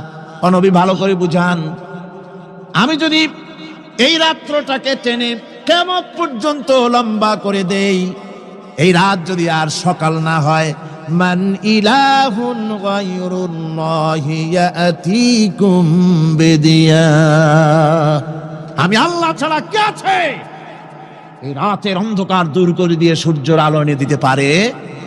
আছে কে? আফালা তাসমাউন, তোমরা শুনতে পাও না? কান নাই? আল্লাহ পাক বলছেন শুনতে পাও না? ইচ্ছে করলে আমি তা করতে পারি। শুধু তাই নয়, কুল আরাইতুম ইন জাআলাল্লাহু আলাইকুমুন নাহারা সারমাদান ইলা ইয়াউমিল কিয়ামাহ, আমি যদি ইচ্ছে করি দিনটাকে টেনে নিয়ে কিয়ামত পর্যন্ত লম্বা করে দিতে পারি। মান ইলাহুন গায়রুল্লাহি ইয়াতিকুম বিলাইলিন তাসকুনুনা ফীহি আফালা তুবসিরুন, তাহলে আমি আল্লাহ ছাড়া কোন শক্তি এমন আছে যে দিনের এই আলোর ঝলকানি দূর করে দিয়ে রাতের পর্দা এনে তোমার জন্য শান্তির ঘুম এনে দিতে পারে, শান্তিপূর্ণ পরিবেশ সৃষ্টি করে দিতে পারে? কে আছে আমি আল্লাহ ছাড়া? তোমরা কি দেখতে পাও না? শুনতে পাও না? কান নাই? চোখ নাই? আল্লাহ পাক এভাবে করে মানুষকে সুন্দর করে করে শিরক থেকে বাঁচার জন্য বলছেন সমস্ত ক্ষমতা হচ্ছে আমি আল্লাহর। সমস্ত ক্ষমতা কার? আল্লাহ পাক বলেন এই শিরক যদি ছেড়ে না দাও, আমি ছাড়া অন্য কারো কাছে যদি সন্তান কামনা করো, স্বাস্থ্য কামনা করো, ঋণ মুক্তির কামনা করো, জেনে রাখো কুল তামাত্তাউ ফাইন্না মাসীরাকুম ইলান নার। আল্লাহ পাক বলেন নবী ওদের বলে দেন ফুর্তি করো, খাও, জনমের মতো লুটে পুটে খাও, এরপরে জায়গা হবে জাহান্নাম। জায়গা হবে কোথায়? শিরক যারা করে তাদের জায়গা হবে জাহান্নাম। আল্লাহ বলে দিয়েছেন, ইন্নাহু মাইয়ুশরিক বিল্লাহি ফাকাদ হারামাল্লাহু আলাইহিল জান্নাহ ওয়া মাওয়াহুন নার। যে ব্যক্তি শিরক করবে তার জন্য আল্লাহ পাক জান্নাতকে হারাম করে দিবেন। নাউযুবিল্লাহ। আল্লাহর জান্নাত হারাম, যারা শিরক করবে তাদের জন্য বেহেশত কি হারাম। আমার বন্ধুগণ, বড় মারাত্মক কথা। খবরদার, এই শিরক থেকে আমাদেরকে বাঁচতে হবে। আল্লাহ সব গুনাহ মাফ করবেন, শিরকের গুনাহ। আল্লাহ পাক বলছেন, ইন্নাল্লাহা লা ইয়াগফিরু আন ইউশরাকা বিহি ওয়া ইয়াগফিরু মা দুনা যালিকা লিমান ইয়াশা। আল্লাহ রাব্বুল আলামিন শিরকের গুনাহ মাফ করবেন না, সমস্ত গুনাহ মাফ হয়ে যাবে, শিরকের গুনাহ রব্বুল আলামিন মাফ করে দিবেন না। وَمَن يُشْرِكْ بِاللَّهِ فَقَدِ افْتَرَى إِثْمًا عَظِيمًا। যারা শিরক করলো তারা আল্লাহর সাথে মিথ্যা আরোপ করলো, জুলম করলো আল্লাহর উপরে। জোরে কর নাউযু বিল্লাহি মিন যালিক। ভাইরা আমার, সুতরাং আমাদেরকে ডাকতে হবে একমাত্র আল্লাহ পাককে। কাকে ডাকতে হবে? আল্লাহ পাককে ডাকতে হবে। তিনি আমাদের সমস্ত প্রয়োজন মিটিয়ে দিবেন। এ বিশ্বাস আছে তো? এ বিশ্বাস হয়েছে? আল্লাহ পাক বলছেন, ওয়ালা তাদউ মিন দুনিল্লাহি মা লা ইয়ানফাউকা ওয়ালা ইয়াদুররুকা ফাইন ফাআলতা ফাইন্নাকা ইযাম মিনাজ জালিমিন। আল্লাহকে ছেড়ে এমন শক্তিকে কেন ডাকো যে শক্তি তোমার কোনো ফায়দা করতে পারবে না, কোনো ক্ষতিও করতে পারবে না, এমনকি ওরা নিজেদেরও কোনো উপকার করতে পারে না। আল্লাহ পাক আরো বলেন, ওয়াইয়ামসাসকাল্লাহু বিদুররিন ফালা কাশিফা লাহু ইল্লা হুয়া। আল্লাহ পাক যদি কোনো বিপদ দেন, ওই বিপদ থেকে তোমাকে কেউ ফিরাইয়া দিতে পারে না। ওয়াইয়ুরিদিকা বিখাইরিন ফালা রাদ্দা লিফাদলিহি। আল্লাহ পাক যদি তোমার কোনো অনুগ্রহ করতে চান, তোমাকে যদি কোনো সাহায্য করতে চান, সেই সাহায্যের মুখেও তোমাকে কেউ প্রতিরোধ গড়ে তুলতে পারে না, আল্লাহ সাহায্য ফিরাই দিতে পারে না। সুতরাং সবকিছুর মালিক হচ্ছেন আল্লাহ। চাইতে হবে আল্লাহর কাছে। বলুন তো জোরে সরে, হায়াতের মালিক কে? সমস্ত মুসলমানদেরকে চিল্লায় বলতে হবে। দাঁড়ানো মানুষ, বসা মানুষ, সব মুসলমান একযোগে শরীরের সমস্ত শক্তি দিয়ে বলুন, হায়াতের মালিক কে? মওতের মালিক কে? হাসাবার মালিক কে? কাঁদাবার মালিক কে? খেতে দেওয়ার মালিক কে? মৃত্যু দেওয়ার মালিক কে? সব কিছুর মালিক কে? আল্লাহ সুবহানাহু ওয়া তাআলা। তিনি হচ্ছেন একমাত্র আমাদের প্রভু। ওই আল্লাহ রাব্বুল আলামিন বলেন, ওয়া'বুদুহু ওয়াশকুরু লাহু ইলাইহি তুরজাউন। ওই আল্লাহর ইবাদত করো, তার শুকর আদায় করো, তার দিকেই আমাদের সকলকেই ফিরে যেতে হবে। আমরা বিপদে পড়ি, মুসিবতে পড়ি, যে অবস্থায় থাকি, আল্লাহ আমাদেরকে বাঁচান, রক্ষা করেন, এই বিশ্বাস আমাদের মনের মধ্যে সব সময় থাকতে হবে। আমরা ঝড়ের মধ্যে পড়ি, বৃষ্টির মধ্যে পড়ি, বিপদে পড়ি, যেখানেই থাকি, যত কষ্ট করি, সব জায়গায় আল্লাহ আমাদের হেফাজত করেন। কে করেন? হেফাজত। সুতরাং কোনো মাজারে নয়, কোনো কবরে নয়। আপনারা এর থেকে, এই সমস্ত শিরক এবং বেদাত থেকে আপনাদেরকে বাঁচতে হবে। আকাশ থেকে, জমিন থেকে খাদ্য, রিজেক, ভালো সবকিছু আল্লাহ পাক আমাদেরকে দেন। আইলাহুম্মা আল্লাহ। এই সমস্ত কাজে আল্লাহর কোনো শরীক নাই। আছে নাকি কোনো শরীক? যদি থাকে, কুল হাতু বুরহানাকুম ইন কুনতুম সাদিকিন। যদি তোমাদের কোনো দলিল থাকে, যদি সত্যবাদী হও তোমাদের দাবিতে, তাহলে সেই দলিল তোমরা নিয়ে আসতে পারো। আমাদেরকে পরিষ্কারভাবে সবকিছু চাইতে হবে আল্লাহর কাছে। এই ঈমান আজকে পোক্তা হলো তো? জোরে বলেন, পোক্তা হলো? আমরা মুনাজাত করব। এখন কি করব? মুনাজাত হবে। দাঁড়ানো ভাইরা বসেন, এক মুহূর্তের ভিতরে দাঁড়ানো ভাইরা বসে পড়ুন। আল্লাহর কাছে এখন আমরা চাইবো। আজকে জুমার রাত, আজকে কিসের রাত? যে আল্লাহর এত শক্তির কথা বললাম, সেই আল্লাহর কাছে চাইবো, ভিক্ষা করব। আজকে আল্লাহর কাছে চাইবো।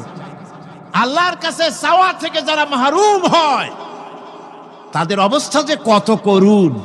আল্লাহর কাছে যদি হাত পাতার মতো হিম্মত না হয়, মুনাজাতের কথা শুনে যারা হাঁটে, আমার দুঃখ হয় তাদের জন্য, করুণা হয় তাদের জন্য। আল্লাহ পাকের কাছে হাত তুলতে হবে। আল্লাহর কাছে হাত তুলতে হবে। কার কাছে হাত তুলতে হবে? আল্লাহর কাছে। এখন মোনাজাত হবে, দাঁড়ানো ভাইরা বসেন, কোন মুসলমান দাঁড়ানো থাকবেন না। সাহায্য আমরা প্রাণ ভরে চাইবো আল্লাহর কাছে। কার কাছে? একটি হাদিস আপনাদেরকে শোনাতে হয়। রুবিয়াত তাবারানী ফি ইসনাদিহি আন্নাহু কানা ফি জামানিন নবী সাল্লাল্লাহু আলাইহি ওয়াসাল্লাম মুনাফিকুন ইউযিল মুমিনিন فقال بعضهم قوموا بنا نستغيث برسول الله صلى الله عليه وسلم من هذه المنافق। তাবারানী হাদিস, এটি সনদ সহকারে হাদিসটি এসেছে। সেটা হচ্ছে এই যে রাসূল করিম সাল্লাল্লাহু আলাইহি ওয়াসাল্লামের জামানায় একজন মুনাফিক এক এলাকায় মুসলমানদেরকে খুব রকম নির্যাতন করতেছিল। এলাকার মুসলমানেরা বলল যে চলো আমরা যাই, রাসূল করিম সাল্লাল্লাহু আলাইহি ওয়াসাল্লামের কাছে সাহায্য চাই, তিনি যেন মুনাফিক থেকে আমাদের বাঁচান। এবং তারা গিয়ে রাসূলের কাছে মুনাফিক থেকে বাঁচার জন্য সাহায্য চাইলেন। فقال النبي صلى الله عليه وسلم إنه لا يستغاث بي وإنما يستغاث بالله। শোনো মুসলমানেরা, খবরদার আমার কাছে সাহায্য চাইও না, সাহায্য চাইবে কেবলমাত্র আল্লাহ পাকের কাছে। সাহায্য চাইতে হবে আল্লাহ পাকের কাছে। সুতরাং কোরআন থেকে, হাদিস থেকে আপনাদের সামনে কথাগুলি তাওহীদ এবং শিরকের ব্যাপারে কথাগুলি স্পষ্ট করে বলে দেওয়া হলো। عن جابر بن عبد الله رضي الله تعالى عنهما قال سمعت رسول الله صلى الله عليه وسلم يقول من لقي الله لا يشرك به دخل الجنة। হযরত জাবির রাদিয়াল্লাহু তাআলা আনহু বলছেন, আমি শুনেছি রাসূলুল্লাহ বলেছেন, মুসলিম শরীফের হাদিস, আমি শুনেছি আমার কানে রাসূলুল্লাহ বলেছেন, যে ব্যক্তি আল্লাহর দরবারে এই অবস্থায় উপস্থিত হবে যে সে কোনো শিরক করে নাই, আল্লাহ তাকে বেহেশত দিয়ে দিবেন। ওয়ামান লাকিয়াহু ইউশরিকু বিহি শাইয়ান দাখালান নার। আর যে ব্যক্তি আল্লাহর দরবারে উপস্থিত হবে এমন অবস্থায় যে শিরক করেছিল, আল্লাহ পাক তাকে জাহান্নাম দিয়ে দিবেন। নাউজুবিল্লাহ পড়েন, নাউজুবিল্লাহ পড়েন। আমার বন্ধুগণ, আরেকটি হাদিস عن جندب رضي الله تعالى عنه قال سمعت رسول الله صلى الله عليه وسلم قبل أن يموت بخمس। রাসূল করিম সাল্লাল্লাহু আলাইহি ওয়াসাল্লামের মৃত্যুর ইন্তেকালের 5 দিন পূর্বে এই হাদিসটি তিনি বলেছেন। হুজুরের ইন্তেকালের 5 দিন পূর্বে, মুসলিম শরীফের হাদিস। হাদিসটি হচ্ছে, হুজুর বলছেন, আলা ওয়া ইন্না মান কানা ক্বাবলাকুম কানু ইয়াত্তাখিযুনা কুবুর আমবিয়াইহিম ওয়া সালিহিহিম মাসাজিদান ফালা ইয়াত্তাখিযুল কুবুর মাসাজিদান ইন্নী নাহাকুম আন যালিক। রাওয়াহু মুসলিম। ইন্তেকালের 5 দিন আগে হুজুর বললেন, সাবধান ও আমার উম্মতেরা, তোমাদের আগে যারা এসেছিল এই পৃথিবীতে, তারা তাদের নবীদের কবরগুলিকে সেজদার জায়গা বানিয়েছিল। তারা তাদের নেককার বান্দাদের কবরগুলিকে তারা মসজিদ বানিয়েছিল, সেখানে তারা সেজদা করত। খবরদার, কোন কবরস্থানকে তোমরা সেজদার জায়গা বানিও না। ইন্নী আনহাকুম আন যালিক, আমি কঠোরভাবে তোমাদেরকে নিষেধ করছি, খবরদার কবরগুলিকে সেজদার জায়গা বানিও না।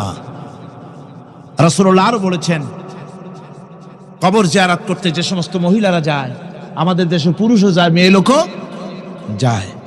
ওয়ান ইবনে আব্বাস রাদিয়াল্লাহু তাআলা আনহুমা লানা রাসূলুল্লাহ সাল্লাল্লাহু আলাইহি ওয়াসাল্লাম যায়রাতুল কুবুর ওয়াল মুত্তাখিযিনা আলাইহাল মাসাজিদ ওয়াস সুরুজ।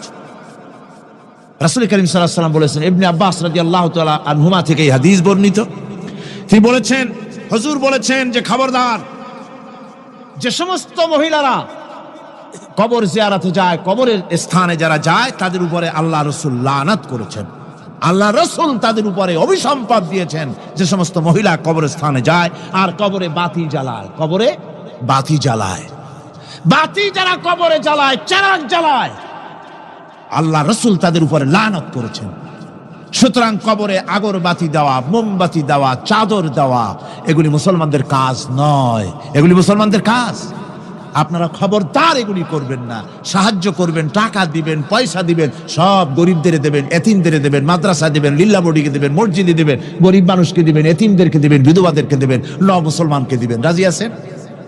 মাজারে আগর না, চাদরবাতি না, মোমবাতি না, কিচ্ছু না। কোন মাজারে গেলেন, বাস আসসালামু আলাইকুম ইয়া আহলাল কুবুর, সূরা ফাতিহা পড়লেন, সূরা ইখলাস পড়লেন, দরুদ শরীফ পড়লেন, দোয়া করে দিলেন, আল্লাহ কবরে যিনি শুয়ে আছেন তার আমলনামায় সওয়াব পৌঁছে দাও, শেষ। কিচ্ছু চাওয়ার নাই, চাইতে হবে আল্লাহর কাছে। কার কাছে? ও মুসলমান, রাজি আছেন? কারা কারা রাজি দেখান, কারা কারা রাজি? আলহামদুলিল্লাহ।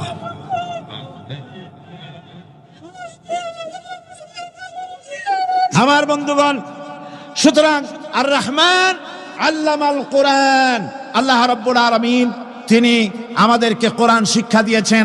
আর এই কোরআনের মাধ্যমে আমরা তাওহীদ শিখলাম, আমরা শিরক বুঝলাম। আল্লাহ যেন আমাদেরকে তাওহীদ অর্জন করে জীবন চালাবার তৌফিক দেন। আল্লাহ যেন আমাদেরকে শিরক এবং বিদআত থেকে বাঁচার তৌফিক দেন। আমরা যদি আমাদেরকে যদি কেটে টুকরা টুকরাও করা হয়, আমাদেরকে যদি জীবন্ত অবস্থায় জ্বালায়া পোড়ায়া ভস্ম বানানো হয়, তবুও শিরক করব না। রাজি আছেন?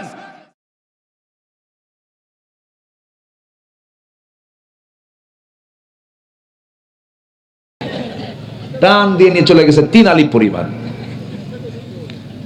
ভাষা শেষ নাই, কিন্তু যশোরের ভাষাটা অত্যন্ত মিষ্টি। বলি আলহামদুলিল্লাহ।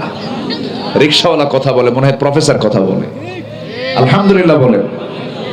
হ্যাঁ, খুব ভালো। তো এই চোখ কে দিয়েছেন বলেন তো? এই চোখের মধ্যে পানি আছে না নাই? এই পানি দেওয়া কার? আপনি কি ঢেলে দেন সারা দিনে? কে ঢেলে দেন? কোন দিক দিয়া বলেন? কি চোখটাকে বাইরে থেকে আসেছো বা পানি না ভিতর দিয়ে আসে? ভিতর থেকে। ভিতরে মেশিনটা কে দিয়েছেন? সেই মেশিন কি দেখতে পান? কিন্তু ডাক্তার দেখতে পায়। সূক্ষ্ম মেশিন। আল্লাহু আকবার। সেদিন এক বেচারি বলতেছে, হুজুর আমার চোখের পানি শুধু গড়ে গড়ে পড়ে। আসে না কিছু রোগী আছে না চোখের পানি পড়ে, তাদের ওই মেশিনে একটু প্রবলেম হয়, ওটাকে অপারেশন করতে হয়। সূক্ষ্ম মেশিন দিয়েছেন। কেন পানি দিয়েছেন? কোথাও কোন এরকম মেশিন দেন নাই, কারণ গোটা দেহের সমস্ত অঙ্গ প্রত্যঙ্গ গুলো চামড়া দিয়ে প্যাকেট করেছেন, শুধুমাত্র চোখ ছাড়া। চোখ দিয়ে দেখতে হয়, চোখটা সর্বক্ষণ বাইরে থাকে, চতুর্দিকে অসংখ্য জীবাণু ঘোরাফেরা করে। এই চোখে যদি কোনো জীবাণু অ্যাটাক করে, চোখ ফুলে মানুষ অন্ধ হয়ে যাবে। আল্লাহ রাব্বুল আলামিন এই জন্য সর্বক্ষণ প্রতি মিনিটে বান্দার চোখের পলক আল্লাহ রাব্বুল আলামিন 15 থেকে 20 বার ফেলে দেন। চোখ পড়ে, পলক পড়ে ওঠে। আমি আপনি করি না, এটা আল্লাহ পাক নিজে করে দেন। সুবহানাল্লাহ। আমার মনেই থাকে না কখন পলক পড়ে আর পলক ওঠে। এটা কে করে দিয়েছেন? আল্লাহ করে দিয়েছেন। প্রতি মিনিটে 15 থেকে 20 বার চোখের পলক ফেলে বান্দা ওয়াইফারের মতো কাজ করে। 24 ঘন্টায় আল্লাহ রাব্বুল আলামিন প্রত্যেক বান্দার চোখ থেকে 1 মিলিলিটার পানি বের করে দেন। যেরকম সুবহানাল্লাহ। এই পানি কিন্তু লবণ, খরা পানি, মিঠা পানি নয়। কেন লবণ পানি দিয়েছেন?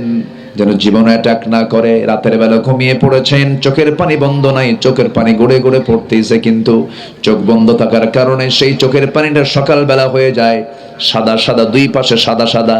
এটাকে এলাকায় কি বলে? কেতর নাকি? কেতর। আচ্ছা, সেটাই বলুক। হয়তো আপনার সামনে একজনের চোখে কেতর, চট করে টিস্যু বের করে বলবেন, ভাই তাড়াতাড়ি সাফ করো।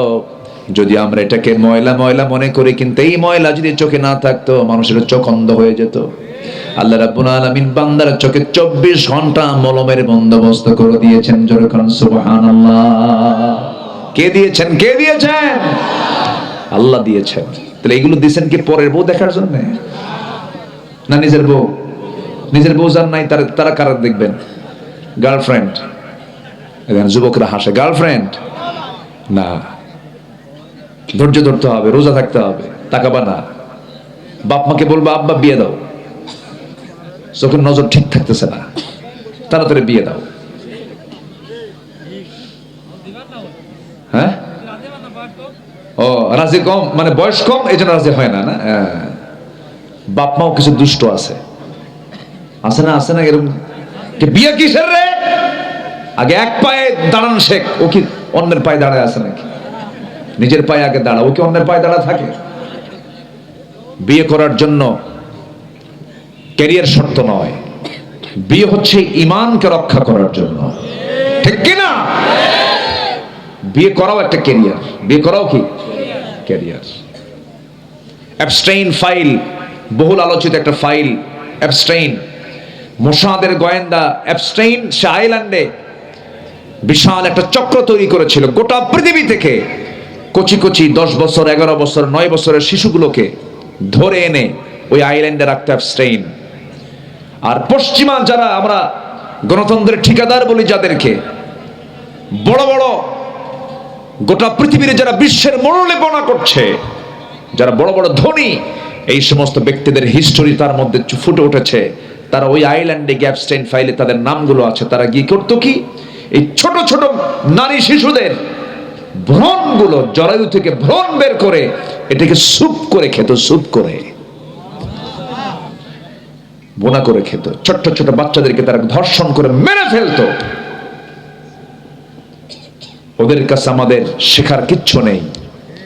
ইউরোপ আমেরিকার পার্লামেন্টে সমকামিতার আইন পাশ হয়। পুরুষ পুরুষকে বিয়ে করে, নারী নারীকে বিয়ে করে, যা কুত্তার মধ্যেও না। যুবকরা, বিকৃত কোনো চিন্তা মাথায় নিবা না। জীবন কয়টা? আসতে বলো যুবকরা, জীবন কয়টা? সুন্দর করে সাজাবা কোরআনের আয়নায়। কোরআনের আয়নায় সুন্দর করে সাজিয়ে ফেলবা নিজের চেহারাটাকে। জোরে বলি ইনশাআল্লাহ। জীবন কয়টা? কি অগোছালো না গোছালো? গোছালো জীবন যাপন করতে হবে, এলোমেলো করা যাবে না। পর্নোগ্রাফিতে চলে যাবা, বাস্তবতায় কোনো মিল পাবা না, সব ধ্বংস হয়ে যাবে। তোমার চিন্তা চেতনা, তোমার চাহনি সব কিছু পশুর চেয়েও জঘন্য হয়ে যাবে। তুমি মানুষ থাকতে পারবা না, যাবা না বাবা। এগুলো নোংরা পথ। ওয়াসাআ সাবিলা ওয়ালা তাকরাবুজ জিনা ইন্নাহু কানা ফাহিশাতাও ওয়াসাআ সাবিলা। খারাপ পথ, এগুলোতে যাবা না। অশান্তি, তুমি ধ্বংস হয়ে যাবা। তোমার চোখের মানে কপালের ফ্রন্টাল সেলগুলো সব শুকে শেষ হয়ে যাবে। তুমি শেষ হয়ে যাবা। তুমি তোমার বুদ্ধি হারিয়ে যাবে। ভালো মন্দ বুঝবা না তুমি, এগুলো বাদ দিয়ে দিবা। এগুলো কি বলার দরকার আছে ভাই? আসতে বলার দরকার আছে না নাই? আমার বন্ধুগণ, আল্লাহ রাব্বুল আলামিন কান দিয়েছেন। চোখের মধ্যে কি পানি? লবণ না মিঠা? কি বলে, মিঠা না লবণ? লবণ পানি দিয়েছেন। এবার কানের দিকে চলে আসেন। কানের মধ্যে আল্লাহ রাব্বুল আলামিন কিছু ময়লা দিয়েছেন। এই ময়লা কেলাকে কি বলে? গরু খায়। এই খোল কিন্তু ওই খোল নয়, এটা হচ্ছে ইয়রাক্স, কানের ময়লা। এটা কেন দিয়েছেন? বান্দা যখন ঘুমিয়ে পড়ে, নিথর দেহ হয়ে পড়ে থাকে, তার নিজের উপরে কোনো কর্তৃত্ব থাকে না। আপনার কানের ময়লা যদি মিষ্টি হতো অথবা অন্য কোনো স্বাদ যদি হতো, তাহলে সমস্ত পিঁপড়াগুলো জমা হতো, পোকাগুলো জমা হতো, আপনার কানের মধ্যে চলে যেত। ঘুম পারবেন কেমনে? আল্লাহ রাব্বুল আলামিন কানের ময়লাকে তিক্ত করে দিয়েছেন। যদি কোনো পোকামাকড় ঢুকেও যায়, যখন তার জিহ্বায় এই খাবারটা নেবে, তিতা হওয়ার সঙ্গে সঙ্গে বাইরে বের হয়ে চলে আসে। সুবহানাল্লাহ বলা যাবে? কান চলে গেল, কানকে সেভ করলেন, চোখকে সেভ করলেন। এখন আসেন জিহ্বার দিকে আসেন। জিহ্বার চতুর্পাশে যত পানি, সমস্ত পানিকে আল্লাহ রাব্বুল আলামিন স্বাধীন করে দিয়েছেন। চোখেরটা লবণ করে দিয়েছেন, মুখেরটা স্বাধীন করে দিয়েছেন, কোনো স্বাদ রাখেন নাই, কিন্তু কত লালা দিয়েছেন, সীমাহীন লালা। এই যে আমি কথা বলছি, আমার পিছনে এই আল্লাহ রাব্বুল আলামিন কথাকে কার্যকর করার জন্য, কথাটাকে সাকসেস করার জন্য এই গোটা গলাটা আল্লাহ রাব্বুল আলামিন শুকনা রেখেছেন না ভিজা রেখে দিয়েছেন? ভিজা রেখে দিয়েছেন। ভিতর থেকে শুধু বারবার লালা আসছে। লালা যদি না আসতো, আব্দুল্লাহ আলামিন এখানে স্থিত হয়ে পড়তো, কথা শুনতে পারতেন না। অবদান কার? আল্লাহ। কেমন জোয়ার আছে জিহ্বায়। তেঁতুল গাছের সামনে দুজন দাঁড়ালেই টের পাওয়া যায়। একজন যখনই দেখতে পায় সে তেঁতুল গাছে তেঁতুল ঝুলে আছে, তেঁতুল ঝুলানো তেঁতুলের দিকে তাকালে তেঁতুল আছে কত দূর, এই দিকে দেখার মাত্রই তার জিহ্বা থেকে একদম ছিটকে গিয়ে আরেকজনের গালের উপরে গিয়ে সেই লালাটা পড়লো। ঘটনা কি? বন্ধু, আমার দোষ না, তেঁতুলের দোষ। কি কথা বলছেন? এই যে বিশাল বড় জোয়ার আল্লাহ রাব্বুল আলামিন জিহ্বার মধ্যে দিয়ে রেখেছেন। আমার ইকবাল ভাইয়ের বাসায় খাওয়া দাওয়া করলাম। কি মাছ? পপ্তা মাছ নাকি? পাবদা মাছ খাওয়ালেন। এরপরে ছোট ছোট মাছ খাওয়ালেন। এই যে ছোট মাছ, বড় মাছ, লটকা ফিশ, পুঁটি মাছ, এরপরে হাজার প্রকার মাছ, হাজার প্রকার গোশ, হাজার প্রকার ফল, হাজার প্রকার স্বাদ। এই যে আল্লাহ রাব্বুল আলামিন দিয়েছেন সমস্ত স্বাদ জাস্টিফাই করে যে অঙ্গ, তার নাম কি বলেন? জিহ্বা। এর মধ্যে কি মেশিন সেট করলেন? মাত্র একটা মেশিন। কি সেট করলেন? শুধুমাত্র খাবার জিহ্বায় লাগার সঙ্গে সঙ্গে ব্রেনে সিগন্যাল দেয়, এটা হলো কচু ভর্তা। কি ঠিক কিনা বলেন? এটা কি ভর্তা? কচু ভর্তা। এটা হলো লাউয়ের শাক ভর্তা। দেখেন কত প্রকার স্বাদ আল্লাহ রাব্বুল আলামিন জিহ্বার মধ্যে দিয়ে দিয়েছেন। বান্দা, তুমি জিহ্বায় খাবার নিবা, আমার নাম নিবা না, কেমন হয়?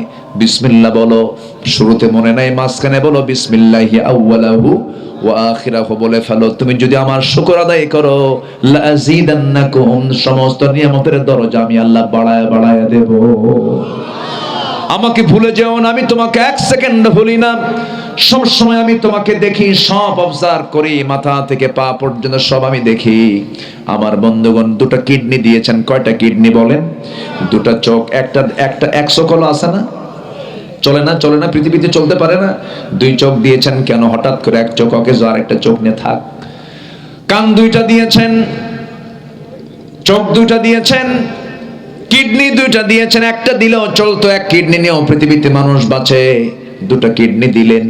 আমার এক বন্ধু থাকে বাইরে, সফরে গেলাম, হাতের মধ্যে দেখি এখানে মেশিন লাগানো। বললাম, হাতে কেন মেশিন? বন্ধু কেঁদে ফেলে বলছে, কিডনি দুটাই নষ্ট আমার।